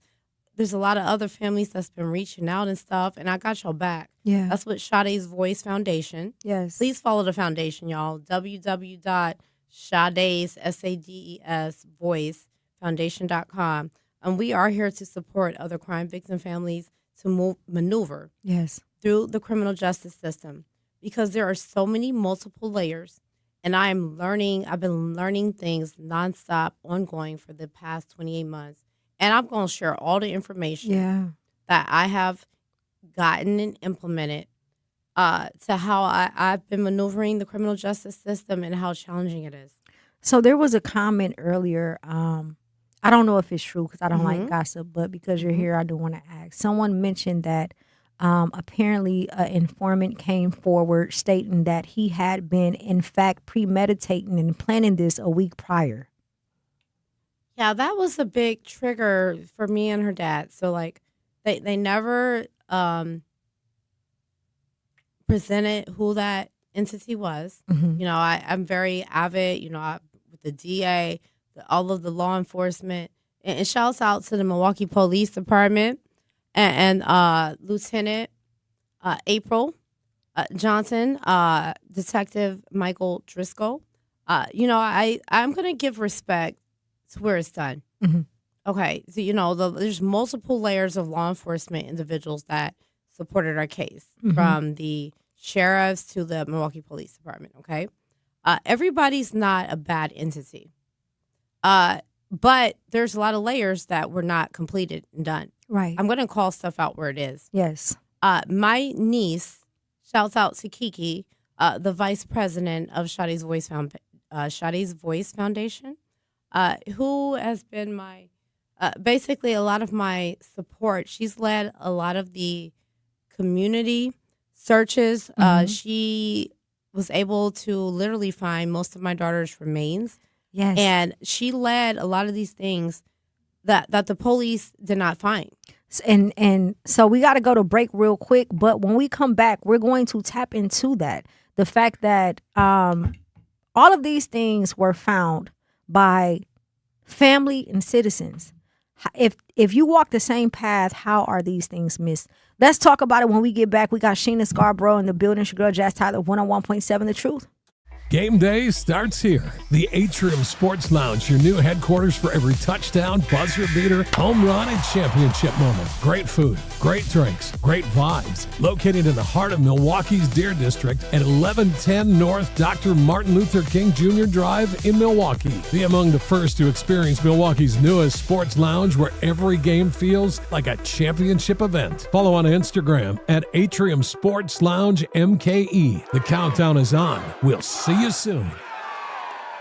Milwaukee, your weekdays have a new rhythm. Start your mornings with conversations that matter. Again, I am the legendary Homer Blow, along with my girl, Bailey Coleman. Truth in the Morning with Homer Blow and Bailey Coleman. Weekdays, 7 to 9 a.m. Then keep it locked with the voice of the community. And the more you know and the more skills you have, the more training you have, the better off your community is. The Truth with Sherwin Hughes, 9 a.m. to noon. Lunch is on us. Turning up your midday vibe. It's your boy Ray Nitty and my co-host Maybe Shannon. It's the lunch break with Ray Nitty and Maybe Shannon, noon to 2 p.m. And don't stop there. Keep the conversation going with The Grapevine with Manan Sabir. That's right, I'm your host, Manan Sabir. Bringing the stories and voices you need to hear, 2 to 4 p.m. Then we're closing out your day with energy. Lots of it. It's your girl, Jazz Tyler. We are live and direct. Tap in with Jazz Tyler every afternoon, 4 to 7 p.m. Your home for Milwaukee Conversations. The award-winning 1017 The Truth. Wherever there's a need in our communities, there's a united way. Improving lives so everyone can thrive. Where more people can gain access to healthcare and nutritious food for their tables. Where more community members can benefit from financial education and get connected to local resources for housing support. And where children are given more chances to reach their full potential. Community is where we find our strength and where we share our hope. United is the way. Visit unitedway.org. Are people around me safe when I vape? Science does not support that belief. Exhaled vape emissions linger in the air, affecting indoor air quality and bystanders in the same space through secondhand exposure. Vaping emissions can also accumulate on clothes, hair, dust, and furniture, leading to exposure risks to bystanders of all ages. And vaping around a pregnant person can lead to serious health impacts on fetal and childhood development. Enough with the puff. Learn more at ul.org/vaping. My mom has decided to learn to paint, and she's good. My dad's now into creative cuisine, and I've already put on 6 pounds. Learning new things comes with age. My mom, she started forgetting my name and what we're talking about. Forgetting well-known things doesn't. Memory loss may be a sign of Alzheimer's disease. Early detection gives you and your loved one time to plan for the future. Learn the warning signs of Alzheimer's at 10signs.org. Brought to you by the Alzheimer's Association and the Ad Council. The possibility of lung cancer can be pretty scary, especially if you're one of approximately 8 million current or former smokers at high risk. That's why SaveByTheScan.org wants you to know that now there's a breakthrough low-dose CT scan that can detect lung cancer early, and it only takes 60 seconds. You stop smoking, now start screening. For an easy quiz to see if you're eligible, visit SaveByTheScan.org. It could save your life. SaveByTheScan.org is brought to you by the American Lung Association's Lung Force Initiative and the Ad Council. For 75 years, the Muscular Dystrophy Association's voices have thundered through the halls of Congress. For 75 years, we've willed the impossible into existence. For 75 years, the MDA community has pushed the science, shifted the narrative, and established the field of neuromuscular medicine. And until that day, when this is all a thing of the past, you couldn't stop us if you tried. Join us and celebrate 75 years of breakthroughs at MDA75.org. Milwaukee Black Talk lives here on 1017 FM and 1510 AM, W269DL Milwaukee, and WGKB Waukesha.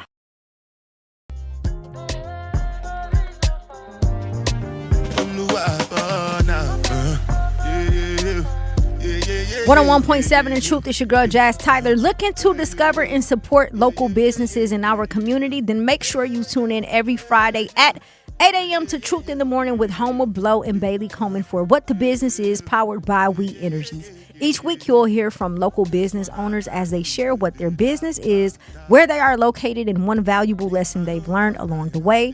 We Energies is proud to help power local businesses in the communities they serve.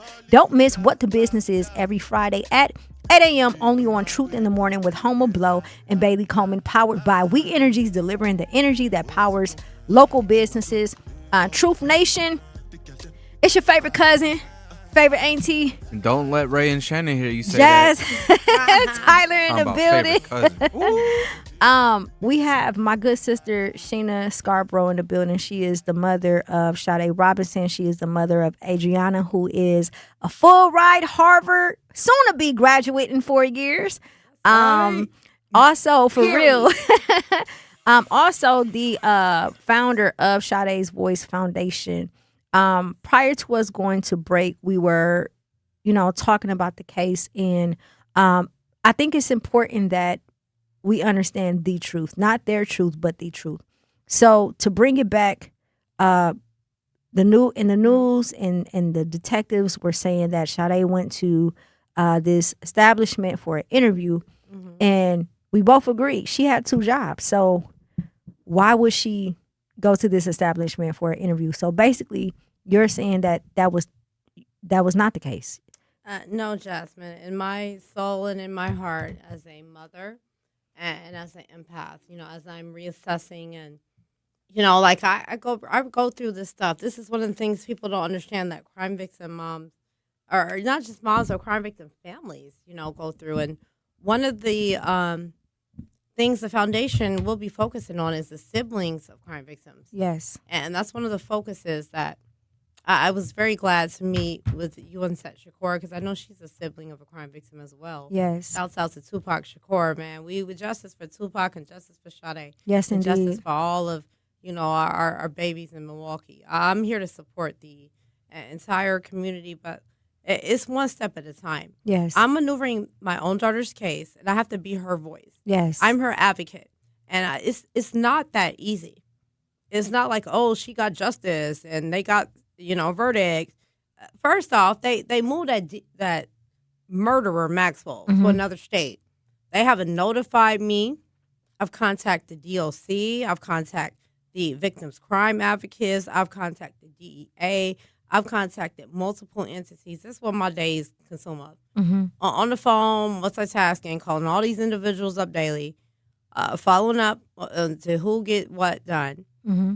I have a lot of health issues. I'm not even going to bring up my disabilities that I have to manage daily. Yeah. With my activities of daily living and trying to get that set up. Yes. That's another whole issue. And then also got to be a mother still to Adriana. I'm a Harvard mama too. Don't play with it. Yes. Don't That's play with it. extra work. While trying to, yes. as you stated, while trying to be the advocate and voice for Sade, because she's not here to be. So you have to fight the culture vultures. You have to fight this fool in court still after he's been convicted and charged.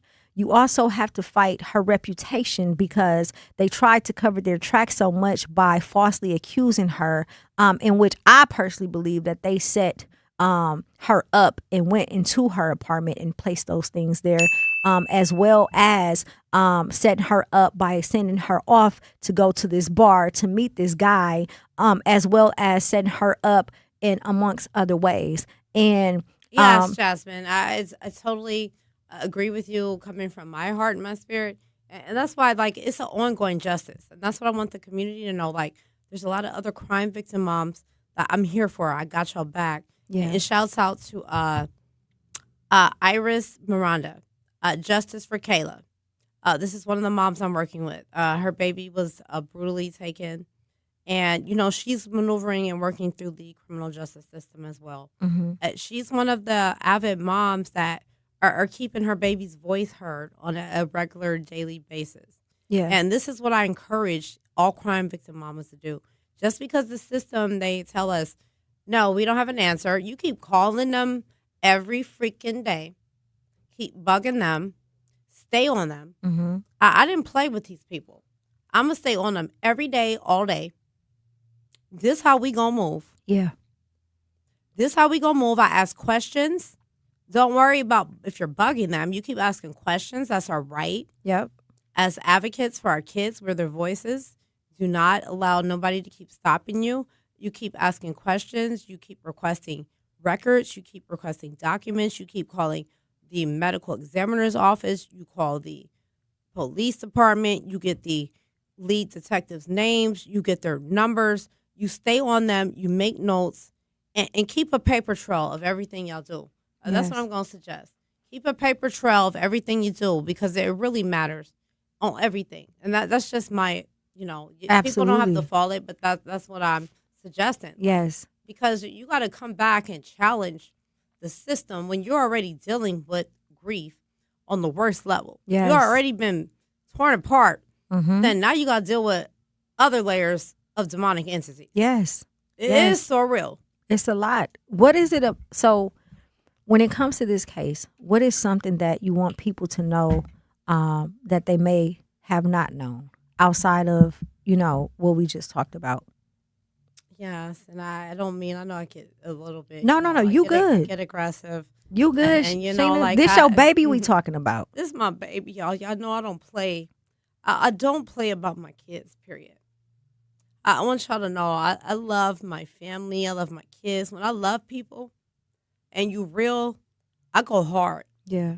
I don't deal with fake people. I don't deal with negative entities. I pick up energy strongly.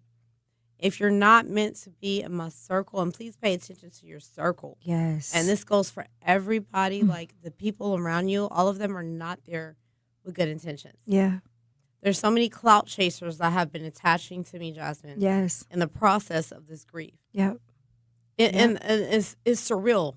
From the media to the news to the politicians. Mm-hmm. To the individuals Yep. around me, like, yes. What? Yes. Are you kidding me? And they begin to reveal, and we've had this conversation, right? So when we talk, we always talk, over the phone. We've had a lot of conversations up late at night, all of the above. And one of the reasons why we have these conversations, I don't know if you remember, after the memorial, I was kind of, saying that, like, hey, make sure you watch out for, you know what I'm saying, for this and that, because it gets real out here. How difficult is it on a day-to-day basis to deal with the masses of the people while trying to fight for your daughter? Jasmine, it has been very challenging for me, mentally and physically. Okay, and I'm gonna be surreal. Yeah, because I don't play games, and I'm not on here to sugarcoat. I'm not over here, perfect, picture perfect. Everything ain't picture perfect, yo. Every post ain't got to be perfect. Yeah. Every, picture of your hair. Like, hey, I'm about real. Like, so y'all know, we all can get made up. Yeah. Makeup, hair, whatever. Yeah. Like, I know what I look like when I'm at that place. Yeah. Like, I'm on here to be real. So, like, I'm not worried about all that extra type of stuff. Yeah. But it's been challenging daily because I have barriers. I haven't been to work since April of 24. Again, I was tutoring and also in graduate school. So, like, everything stopped. Yeah. My physical health has deteriorated. Being an empath, I picks up all the symptoms. Yeah. I have a full medical team in place, and I'm dealing with my medical challenges. I have balance issues. I have trouble with my walking and different stuff. I'm not going to get into all those layers about my health. That is irrelevant. Yeah. But that's stuff that other individuals don't be knowing about. Yes. They just see me present and think that, oh my gosh, like, you're strong and I'm not that strong, y'all. I break down a lot. I have a lot of breakdowns. Every day is different. Every day I wake up, it's a different challenge. I don't know how I feel. It's hard to just make sure you're waking up and doing your hygiene. You're getting dressed, you're brushing your teeth. Like those challenges, those daily challenges when you're a crime victim mom, that you can barely, if you're able to do those, did you eat? Did you sleep? Yeah. Are people checking on you? Those are your true friends. Yeah. Those are the real friends, not the ones calling, what are we doing? They're over here vulturing. They know you're vulnerable. Then they're signing you up. Yes. Putting you on contracts with stuff that you don't want nothing to do with. Like, you're going to need to fix that because, like, I didn't ask for that. Yes. Like, just an example. People be doing extra stuff, trying to attach to me. They want to do this, that. I know who the real individuals in the community. Like, I'm networking with a lot of other entities. Yeah. That want to support the foundation, that they got boss things going on, and they were good spirit. Yeah. They're like us. Yeah. But the ones that are like attaching for clout chasing, I ain't doing that. Yep. Yeah, y'all gonna need to sit down, get back. That's right. Because I'm a light worker and I can read you and see you and I will call you out. That's right. That's right. We got to go to break. When we come back, let's talk about the things that you've been facing after the conviction. The fight don't stop just because someone is convicted. The fight is actually in the beginning. The full Murderer Maxwell has filed for an appeal, which means that you are continuously fighting this case. Let's talk about it when we get back. It's your girl Jazz Tyler, 101.7 The Truth. At Milwaukee College Prep, we believe brilliance lives in every child. Here, students are challenged, supported, and celebrated every single day. With small class sizes, dedicated teachers, and a proven track record of academic excellence, MCP is helping Milwaukee kids reach their fullest potential. Enrollment is still open for grades K-3 through 8. Spaces are limited. Apply today. Give your child a school where they'll thrive. Visit mkeprep.com or call today. Milwaukee College Prep, brilliance lives here. Reading aloud to children sharpens their listening skills, expands their vocabularies, and nurtures a lifelong love of reading. That's why Reading is Fundamental, the nation's leading children's literacy nonprofit, offers free monthly read-alouds by popular authors through its Rally to Read program. Visit rallytoread.org to watch the read-alouds and discover exciting reading activities for school and home. Visit rallytoread.org today.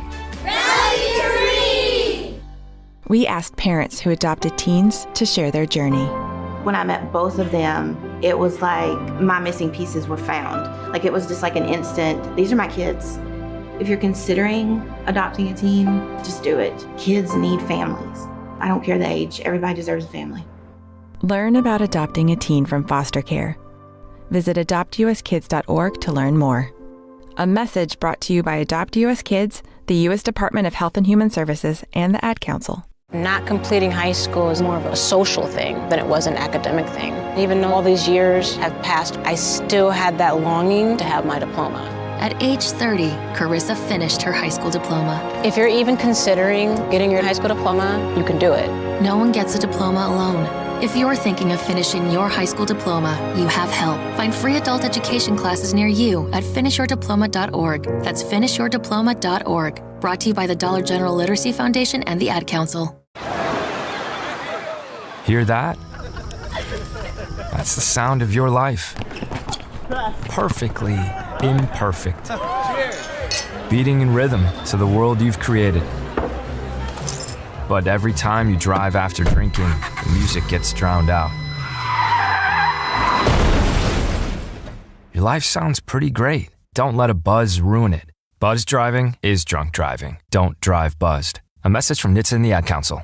Doctors Without Borders is delivering life-saving medical care where it's needed most in communities around the world. From bandaging war-wounded patients in Sudan to providing clean drinking water in Haiti, we're in more than 70 countries worldwide, bringing patients from sick to recovering, from emergency to aid, from crisis to care. This life-saving care is made possible by a global movement of supporters like you. Thank you. Oh, yeah. It's all about you. One time. I'ma say it's all about you. For the bitches that think it's all about you. It's all about you. Drew down in the house with my boy Piznock, you know what I'm saying? It ain't all about you. Yeah, I'ma say it's all about you, but you're not lying. 101.7 The Truth. It's your girl Jazz Tyler. We are live and direct. We are joined by my good sister Sheena Scarbrough, the mother of Sade Robinson and the founder of Sade Voice Foundation. Before we went to break, we were talking about a little bit about the case and, not believing everything you hear. No one can tell you about Sade more than her mother, right? Not a detective, not anybody, because if the math ain't math, then it don't make sense. One of the biggest misconceptions that we have in our community is that when someone is charged and convicted, that fight is over. The fight is not over. And if you didn't know, I'm going to learn you something today. So you are currently battling the fact that this fool has filed an appeal in court. And you're also going through civil court now as well. What happened after he was charged, and what are you facing currently? I'm facing when I have to pull up, because I'm not gonna miss no case. Y'all got me zucked up at the beginning. All these little halfy cases. The demon was pulling up. I went the laptop. I went this. Like every other month, we're at court from the beginning of April all the way. Every month we're in court. It's nonstop. I have no normalcy. Mm-hmm. There's no normal life. We're pulling up for these wicked pull-ups unnecessary court hearings about stupid stuff that this demon know they was guilty of. Right. And the attorney that represented them. Mm-hmm. That pulled up over here, you know what I'm saying? Like, I ain't got time. I know everybody got they got their rights, defense attorneys and all that. But I ain't got no love for Cotton. I ain't got no love for Cotton. You knew what you was doing. You ain't have to pick that case up, homie. You ain't have to pick that case up. You knew what you was doing. So y'all could keep running. He's representing and I'm gonna talk about it because it's the truth. Yeah, real talk. He's also representing a lot of local artists here, and one of the things that we have to be aware of when it comes to the industry, entertainment, our people has always stood up for the people. So if I understand that you want to win your case, I understand that you want to be free, but have some integrity when you do it. Me personally, as an artist, even though I'm not active, I cannot allow someone to represent me who represented a person that killed a young sister that come from where I come from, period. That's my moment of truth. I don't care how anybody feel about it. That's the truth. And the problem with today's culture is that we don't have a backbone and we don't stand for nothing. I'm sorry, Sheena. No, period. No, facts, period. You know, like, and I had a couple situations where, it was a couple things on social, I get triggered not to get off that stuff. Like, you can't allow, people are going to say and do whatever they want. I don't really give a duck because I know who I am. I walk in my spirit. I walk in my truth. And that's how I raise my daughters. That's right. So we in competition with ourselves. So don't worry about none of these other people. And that's why they are where they are. Because I taught them and raised them how to stay in competition with themselves. That's right. We're in competition with no one else but ourselves. Yes. And that's how we elevate. We keep competing with ourselves to get to the next level. And that's what I suggest everyone else do. Don't worry about the other entities around you or beside you, what they doing. Stay in competition with yourself. Yep. Be at your best self. So he filed an appeal last year, or was it this year? Oh, okay, so currently we have an appellate appeal. We are, there's a lot of different layers and different things that I'm challenged with, and again, this ongoing court stuff, like I need a freaking break. Like, who wants to be dealing with ongoing court stuff for the rest of their life? Like, this is not normal stuff. And the fact that, what bothers me the most is a couple of things. That it almost seems like he's intentionally trying to torture you all by not confessing to it, by not admitting where the other remains are. Head. Her crown. My exactly. Baby's crown and my baby's head is still missing, so the community knows. And this is hard to speak on. Okay, please know that I don't have peace. I can't sleep at night. I do therapy weekly. Okay, we want to get deep. My mental health, my physical health. I'm dealing with so many layers. Yeah. I have a therapist.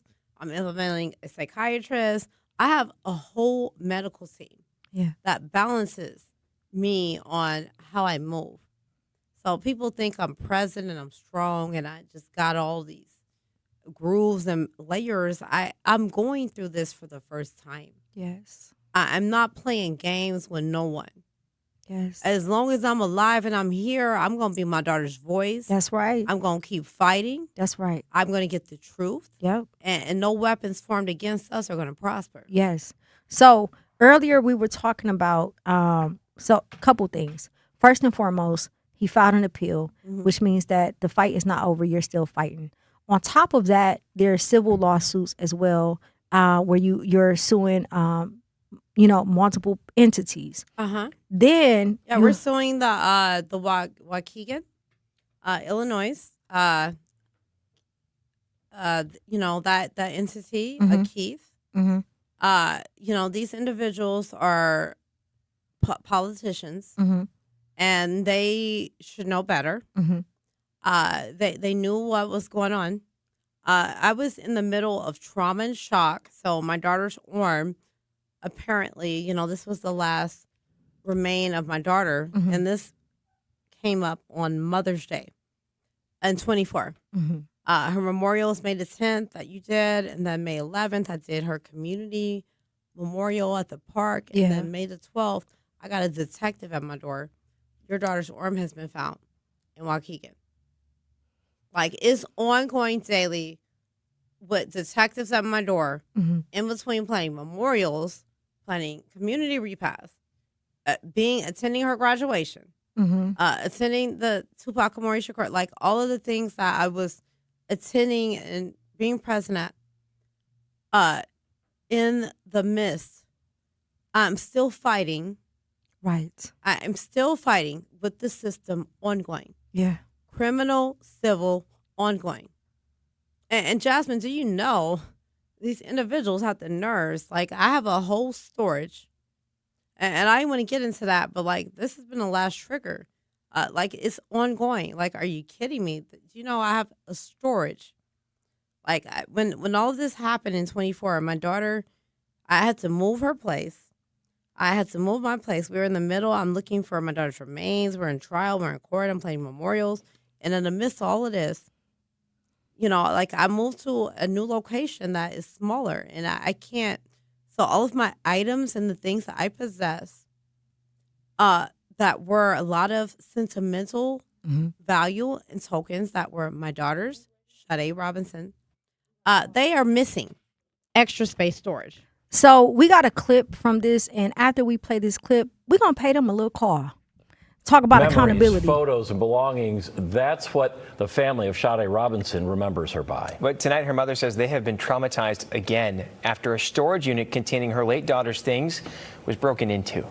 Sheena Scarbrough says she trusted Extra Space Storage on Richard Street, south of Capitol, with some of her most valued possessions, the belongings of her late daughter, Sade Robinson. But when she came Friday to move those things, I'm dealing with a lot, as I'm still dealing with a lot of trauma, losing my child, and you know, grief. So I come to check on my daughter's storage. the unit, as she showed in this Facebook Live video, was empty. The amount and the sentimental value of items that were in there, they cannot be replaced. This hurts.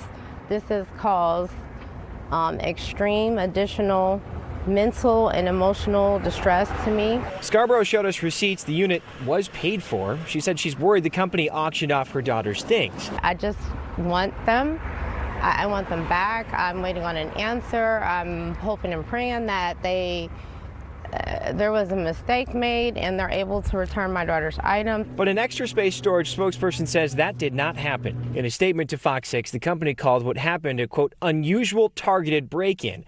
I asked why they used that label. They replied, because this was the only unit impacted and it did not have any signs of a break-in like a broken door. Scarbrough only learned that when we shared it with her. Milwaukee police are now investigating. There's things that I have not myself even been made aware of.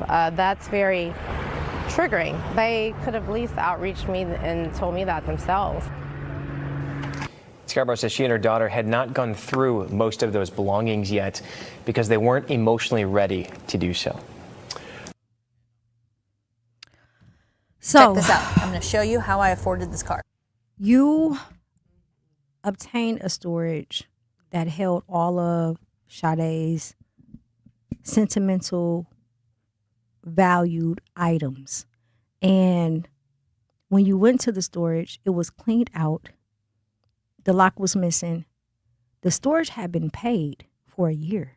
So the storage was paid up. 2 years. 2 years. Over 2 and years. the excuse that they gave you was what? They haven't even reached out. I speaking to one of the managers at one of the locations when this initially occurred. This happened July the 10th. When I went there to go to my daughter's storage. I have to do one assignment at a time. Like, there's so many layers between court, managing Adriana, doing everything that I do, the foundation, like, you know, all of the things, my health, I have to do one layer at a time. So I get to the layer to where I can go to Sade's, my storage that holds a lot of Sade's sentimental items that I had to move from her place, okay? This is my storage, again. I want to be clear. Sheena Scarbrough's storage, okay? Right. With my items that I possess and own of my daughters that I inherited. I'm the heir of all of her stuff, Okay, let's be clear on that. I moved all of her stuff. I go to the storage, and the storage is empty. There's some fraud, negligent stuff going on. The CEO, regional corporate, Brandon Elliott, I've been waiting on him to reach out. He spoke to Adam from CBS, one of the news people, when I did the press release a couple of weeks ago, and notified him. He hasn't reached out to me. My phone, my voicemail is clear. I've been answering all of my calls. Everyone else that has been outreaching me has not had no problems, from the insurance people to all the other people. So I don't know what your problem is and why you haven't outreached me to respectfully apologize and tell me what happened. Run them cameras. Yes. Not playing with the wicked Wisconsin. Run the cameras. They have not given me a reason of who did this. I believe it was some inside stuff, Jazz. I do too.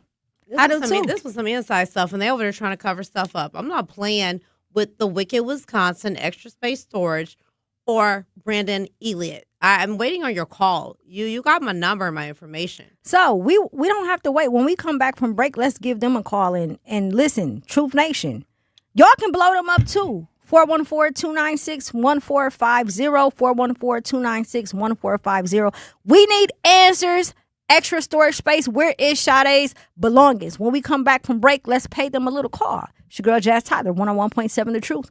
Milwaukee didn't wait for the state to fix its schools. Milwaukee built its own answers. Public charter schools, choice schools, schools where 100% of last year's Hmong American Peace Academy graduates were accepted to college. Francesca Hong wants to end that. Her plan would phase out school choice and shut down public charter schools, the very schools Black and brown families in this city rely on. On August 11th, vote for candidates who fight for our kids. Paid for by Leaders for a Better Community, Inc. Mommy, can I sit in the front seat just this one time? Please, please, please. No, not yet. But why? Because I love you, and you're just not ready yet. Now, get in the back so I can get you in your car seat, please. Putting your kids in the right seat for their age and size is an act of love. Check that your kids are in the right seat at NHTSA.gov/the right seat. Love protects. A message from NHTSA and the Ad Council. In sitcoms, when someone has a problem, they just blurt it out and move on. Well, I lost my job and my parakeet is missing. How was your day? But the real world is different. Managing life's challenges can be overwhelming. So, what do? We get support. The Huntsman Mental Health Institute and the Ad Council have mental health resources available for you at loveyourmindtoday.org. That's loveyourmindtoday.org. See how much further you can go when you take care of your mental health. For 250 years, our armed forces have bravely served America. Wounded Warrior Project honors that legacy by supporting post-9/11 service members and veterans like Anthony, a Marine who was injured by a roadside bomb in Afghanistan. They carried me through my injuries, not just my physical, but my mental. And seeing other vets doing the same thing helped me tell myself, hey, you can do this. Join us in honoring warriors at woundedwarriorproject.org/America. In the United States, a vehicle is stolen every 31 seconds, about as long as this message. Luckily, you can take a few easy steps to protect your car in the same amount of time. Remove your valuables, roll up your windows, don't leave your car running unattended, lock your doors, and take your keys or fob. If you have information about a crime, call the police. If you suspect insurance fraud, also call 800-TEL-NICB. A public service message from the National Insurance Crime Bureau. I always had to be so good, no one could ignore me. Carve my path with data and drive. But some people only see who I am on paper. The paper ceiling, the limitations from degree screens to stereotypes that are holding back over 70 million stars. Workers skilled through alternative routes, rather than a bachelor's degree. It's time for skills to speak for themselves. Find resources for breaking through barriers at tearthepaperceiling.org. Brought to you by Opportunity at Work and the Ad Council.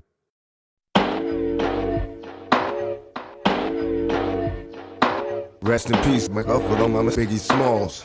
That's right, boy. It's going on right here. Thug life. God bless the dead. 101.7 The Truth. Is your girl Jazz Tyler. We are live and direct We got Sheena Scarbrough in the building. My good sister, the mother of Sade Robinson. Rest in peace, baby girl. Continue to rest in peace.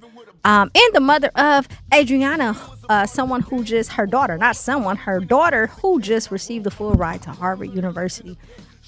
Before we went to break, we were talking about the fact that you had a storage unit, and that storage unit had Sade's belongings in there.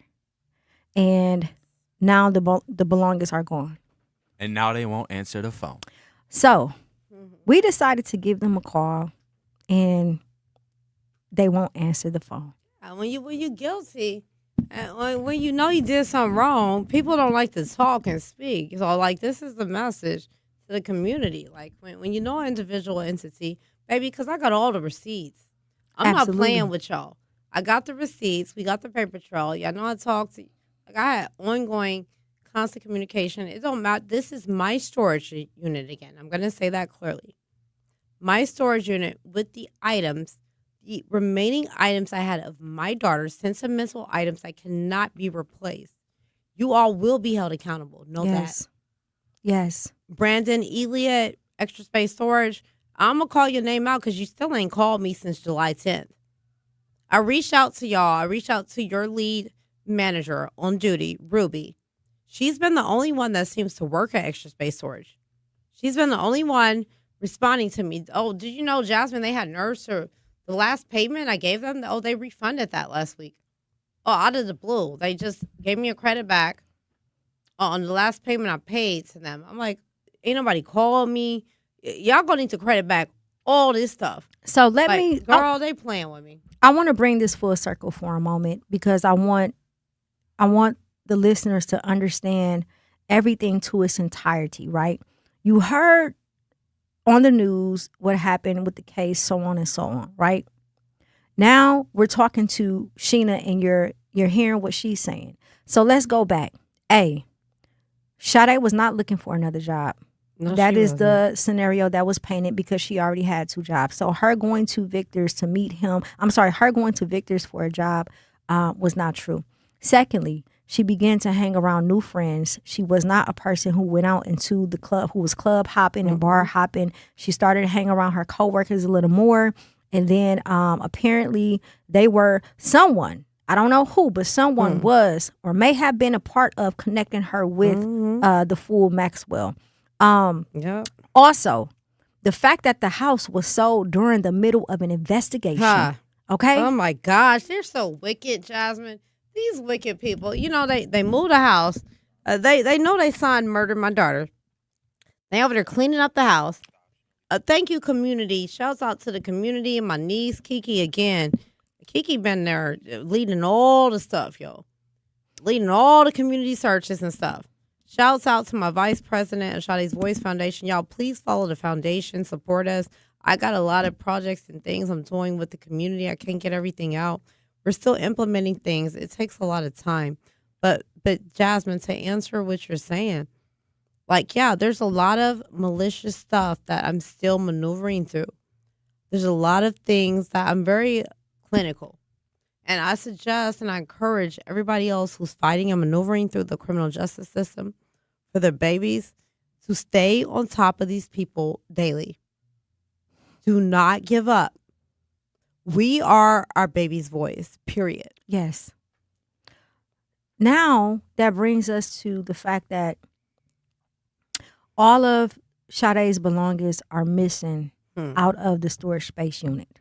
So, again, the narrative that's being painted on top of the things that the items that were planted, in my opinion, inside of her safe, inside of her home, because didn't he ride past her house in her car? Gosh, the demon Maxwell murderer was over there traveling. You know, for the individuals who may not know the story, or you may not have watched. Please, I haven't been able to share, but I've done a lot of national interviews. We did the 48 Hours. We did the Law and Crime on A&E. There's a couple national interviews. So for some of y'all who are not aware of the story, yeah, the demon was traveling around for hours after the timing, And I've been studying all this, and this is challenging. Being a crime parent, you have to revisit and re-listen to the things. You have to fight to get your child's, to get the records. Yeah. You got to fight with the system to get the records. Yes. So you got to call the medical examiners to be, I need to know everything. Yep. Not playing with these people, yo. Yes.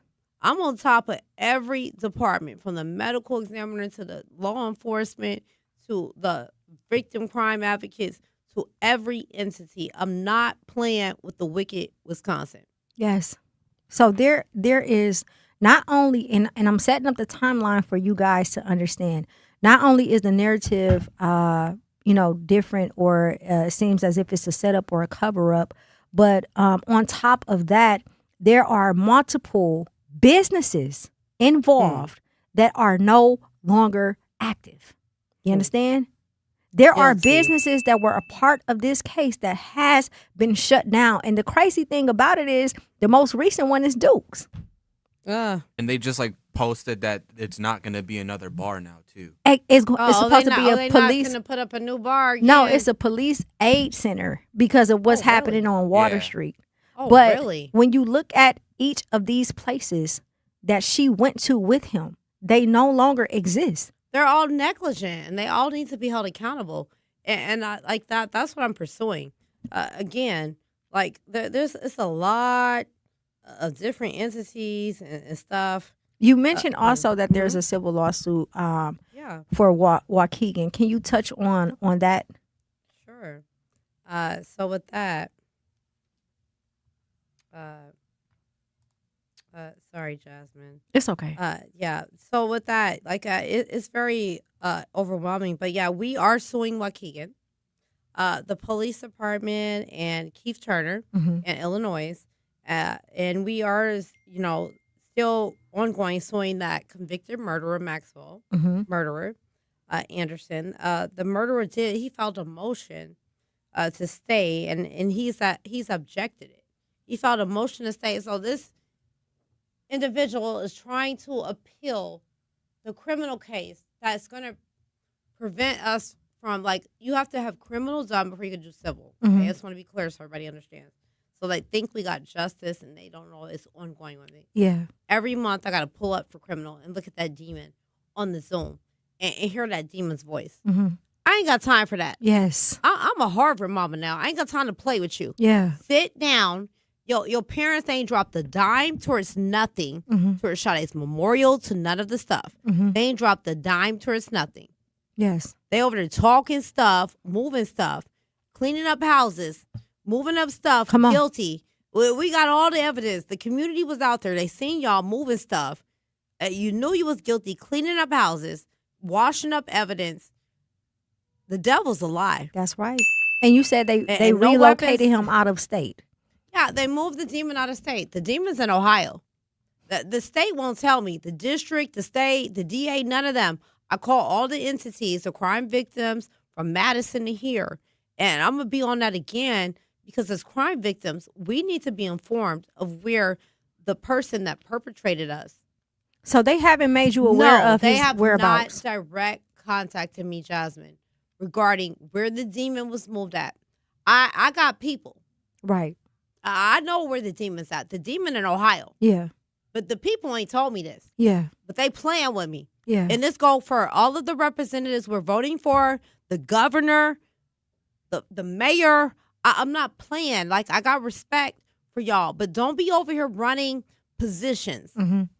And then over there sugarcoating, because they got something to do with this. Transferring entities out of state as a crime victim, I need to be notified where the victim is at. Yes. So they're over here protecting that's serial law. killers. They're just protecting serial killers and not crime victims. Yes. Yes. So he's been relocated. You were not made aware. No. You have to file the criminal lawsuit first. Well, it's criminal first, then civil. Yes, ma'am. So what stages are you guys in now? Right now, we're in ongoing criminal. We have a couple criminal layers, as I mentioned. We're going for this Illinois, Waukegan, and Keith with that disrespectful things that they pulled. As politicians and legal people, they knew the situation that was going on with my daughter. They're exposing her arm. They're doing different things. Negligence. Yeah. We're going for them, and then also for the demon and that situation. So there's ongoing layers. Yeah. And again, like, I'm not here to attack or be mean to people, but these individuals got to be held accountable. That's right. Because that's how we got to move. That's right. I'm not playing in the community. That's right. I work with individuals in the community that are about the assignment. Shouts out to Rita Williams at Time Design. She's having a backpack drive for anyone August the 15th. I will be sharing her flyer later on this week, but she's a big part in support. She designed a lot of hoodies and blankets. She's an artist, a local artist, and she has designed a lot of things, and she's doing a backpack drive for the community for anyone needing school supplies. On August the 15th, we'll be supporting her and doing a few probably foundation Absolutely. fits. Thank you, Jasmine. No problem. We got to go to break. When we come back, let's talk about Sade's Voice Foundation and all of the great things that you guys are doing. Do not touch that dial. It's your girl, Jazz Tyler. This is an urgent message about voting in Wisconsin. The primary election is August 11th. This is your chance to help decide Wisconsin's future. Early voting is happening right now, and Election Day is next Tuesday, August 11th. Go to myvote.wi.gov to find your polling place. And remember, you can register to vote right up through Election Day. Make your voice heard. Go vote. Paid for by Wisconsin Future Rising. I'm Chris Jakimick. I served in the United States Air Force and I deployed 3 times. So in 2017, I was serving as an Air Force First Sergeant. Our motto in that role is "My job is people, everyone is my business." But unfortunately in that year, I would lose my own brother, Lance Corporal Adam Jakimick, to suicide. The majority of veteran suicides are from guns. I store my weapons securely, not only for myself, but for my family. Store all your guns securely. Help stop suicide. My service never stops. Brought to you by End Family Fire and the Ad Council. And here's Heather with the weather. Well, it's beautiful out there, sunny and 75, almost a little chilly in the shade. Now, let's get a read on the inside of your car. It is hot. You've only been parked a short time and it's already 99 degrees in there. Let's not leave children in the back seat while running errands. It only takes a few minutes for their body temperatures to rise, and that could be fatal. Cars get hot, fast, and can be deadly. Never leave a child in a car. A message from NHTSA and the Ad Council. Babes, what are you doing? What? I'm just mowing the lawn. No, it's blazing hot and dry out here. Don't you remember? Smokey Bear says. Avoid using power equipment when it's windy or dry. Where'd you learn this? Oh, it's on SmokeyBear.com with many other wildfire prevention tips. Right. Thanks, honey bear. 'Cause remember, only you can prevent wildfires. Brought to you by the USDA Forest Service, your state forester, and the Ad Council. When a warrior faces adversity, he fights through it. He finds a way. Freedom isn't free. Rolling strong. Belief. Believe you can, and you will.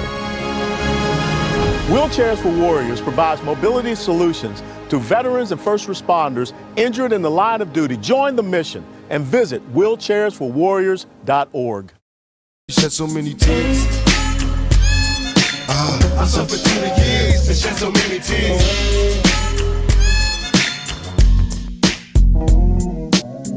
101.7 The Truth. It's your girl, Jazz Tyler. We are live and direct. We are joined by my good sister, Sheena Scarbrough, the mother of Sade Robinson. Rest in peace, baby girl. And we had an amazing interview today. Very heartfelt, very touching. But we got to talk about the things that the public don't hear, the timeline, the setup, the misinformation, and the fact that just because someone is charged and convicted does not mean that the family has seek justice or received justice. Rather, you are currently in court because he filed an appeal.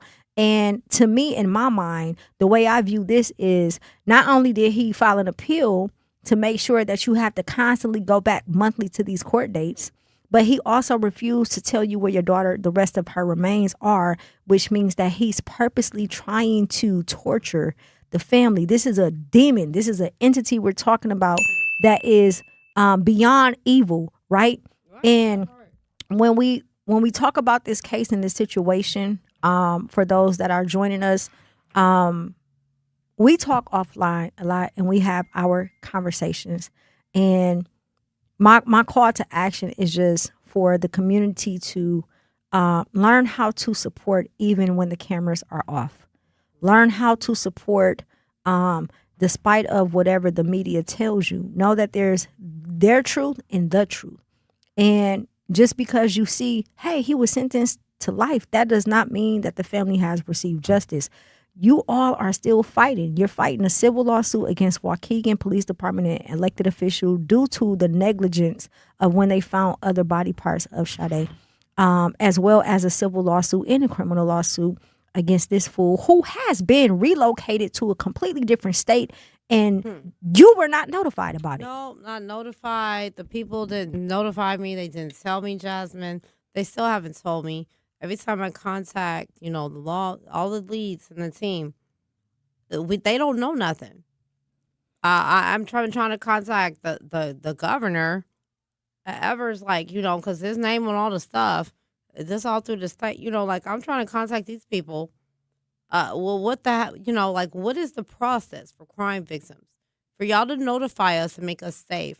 Y'all release these demons back into the community, and for the community to please pay attention to your kids and what's going on, because I was that mom again. I'm overprotective. This shouldn't have happened. I'm that mama that's present. So these demons are lurking. They're after our babies. I need everybody to pay attention and be extra cautious. Yes. Around who's your kid or who is around your kids. Yes. Rather it be your friends. Sometimes it's our friends and family. Yes. Pay attention because these demons are lurking. Yes. So you started in 2024. You started Sade's Voice Foundation, and I remember when you were putting it together, and it was so beautiful. Can you touch on the work that you all are doing and the work that you look forward to doing? Yes, Jasmine. This is very a spiritual thing for me again.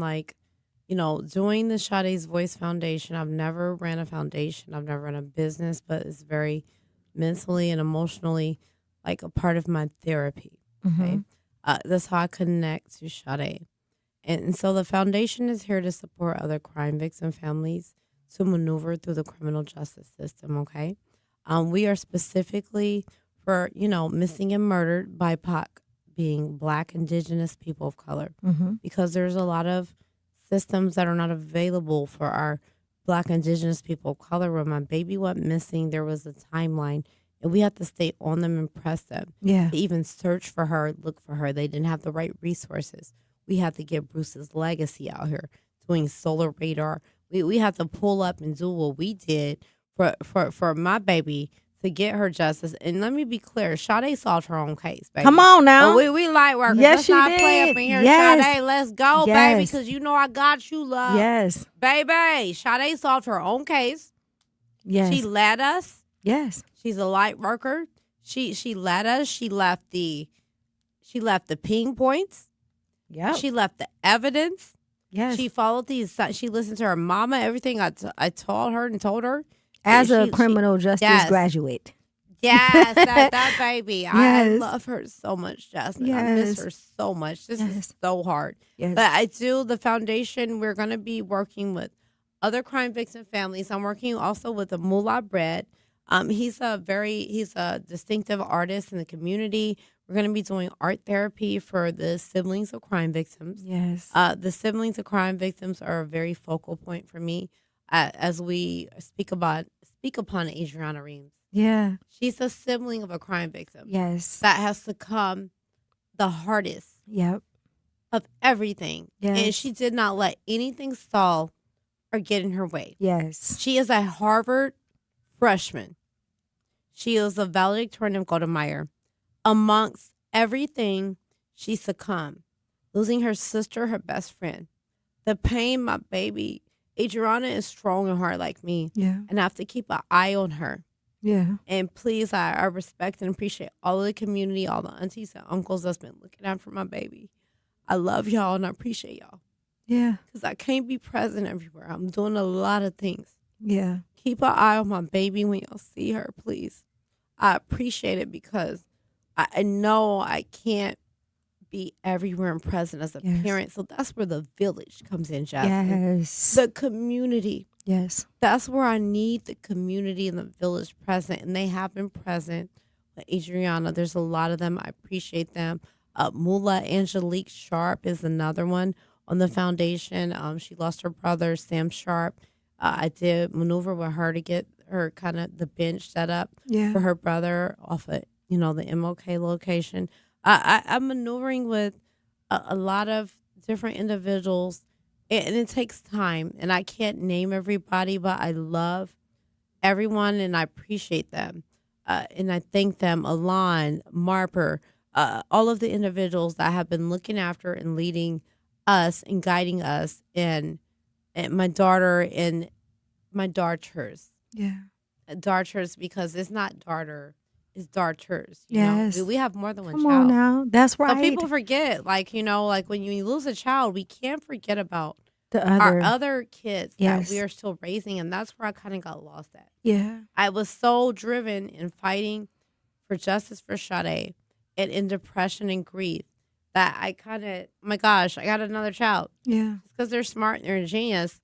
They got to be checked on. Yes. Don't get it twisted because your kid's smart and they're genius. They got mental health and they're dealing with grief and trauma and surreal. And she's been holding us up for a minute. So I had to take a pause and a step back and understand as a crime victim mama. Yes. I got to check on the siblings. Yes. So before we end this interview, I want to say a couple of things. Yes. I know I've told you offline, but it's the truth and it's transparency. Sheena knows I'm an empath just like her. And I also have been around for a long time dealing with families. And when the culture vultures pop in, I pop out. I exit stage left quick because I don't want to be attached to the foolishness. I don't want to be in front of the cameras or any of those things. And also because, dealing with this case in particular, and again, we've talked about this many times throughout the years, couple of years, it was a lot of spirits attached to it from that one entity. And it was so heavy, right? So heavy. So much to the point where you have to equip yourself spiritually with the spiritual armor in order to face this type of demonic activity. And I'm serious when I tell y'all this because I've experienced it. Sheena is my witness. She experienced it every day because it's her life, But I say that to say, when you just said you need the community to step up, and that's where you need your village. This is the call to action. You have a family, a mother who lost her daughter in the most brutal way, who has her spiritual gifts, who has health issues, who has another child. Then you have people, genuine people around her who are assisting her, but they get weak as well, which is why we need a relay team, which is why we constantly need the village and the communities to show up and show out so that we all can take the breaks that we need in order to fight this battle at the level that we need to fight it. We're not just fighting it physically. We're not just fighting it in court. We are fighting it spiritually as well. So as I leave you today, please, whatever it is that you do, be fruitful, be the light, and make sure that you are using your time on this earth wisely. Thank y'all so much for tapping in with me. Make sure y'all pull up tomorrow, 4 p.m. to 7 p.m. I love you, Sheena. I love you too, always baby. Thank represent you for having Sade. me. I love you, Jasmine. Thank I you so love much you for having me. Absolutely. Rest in peace, Sade, baby girl. Your Love name you. will Still live Sade forever. Rises, y'all. Follow the foundation, SadesVoiceFoundation.com. Hit me up. Yes, the number, indeed. hit us up. Thank you so much, Truth Nation. Enjoy your evening. You are officially tapped out. 101.7 The Truth.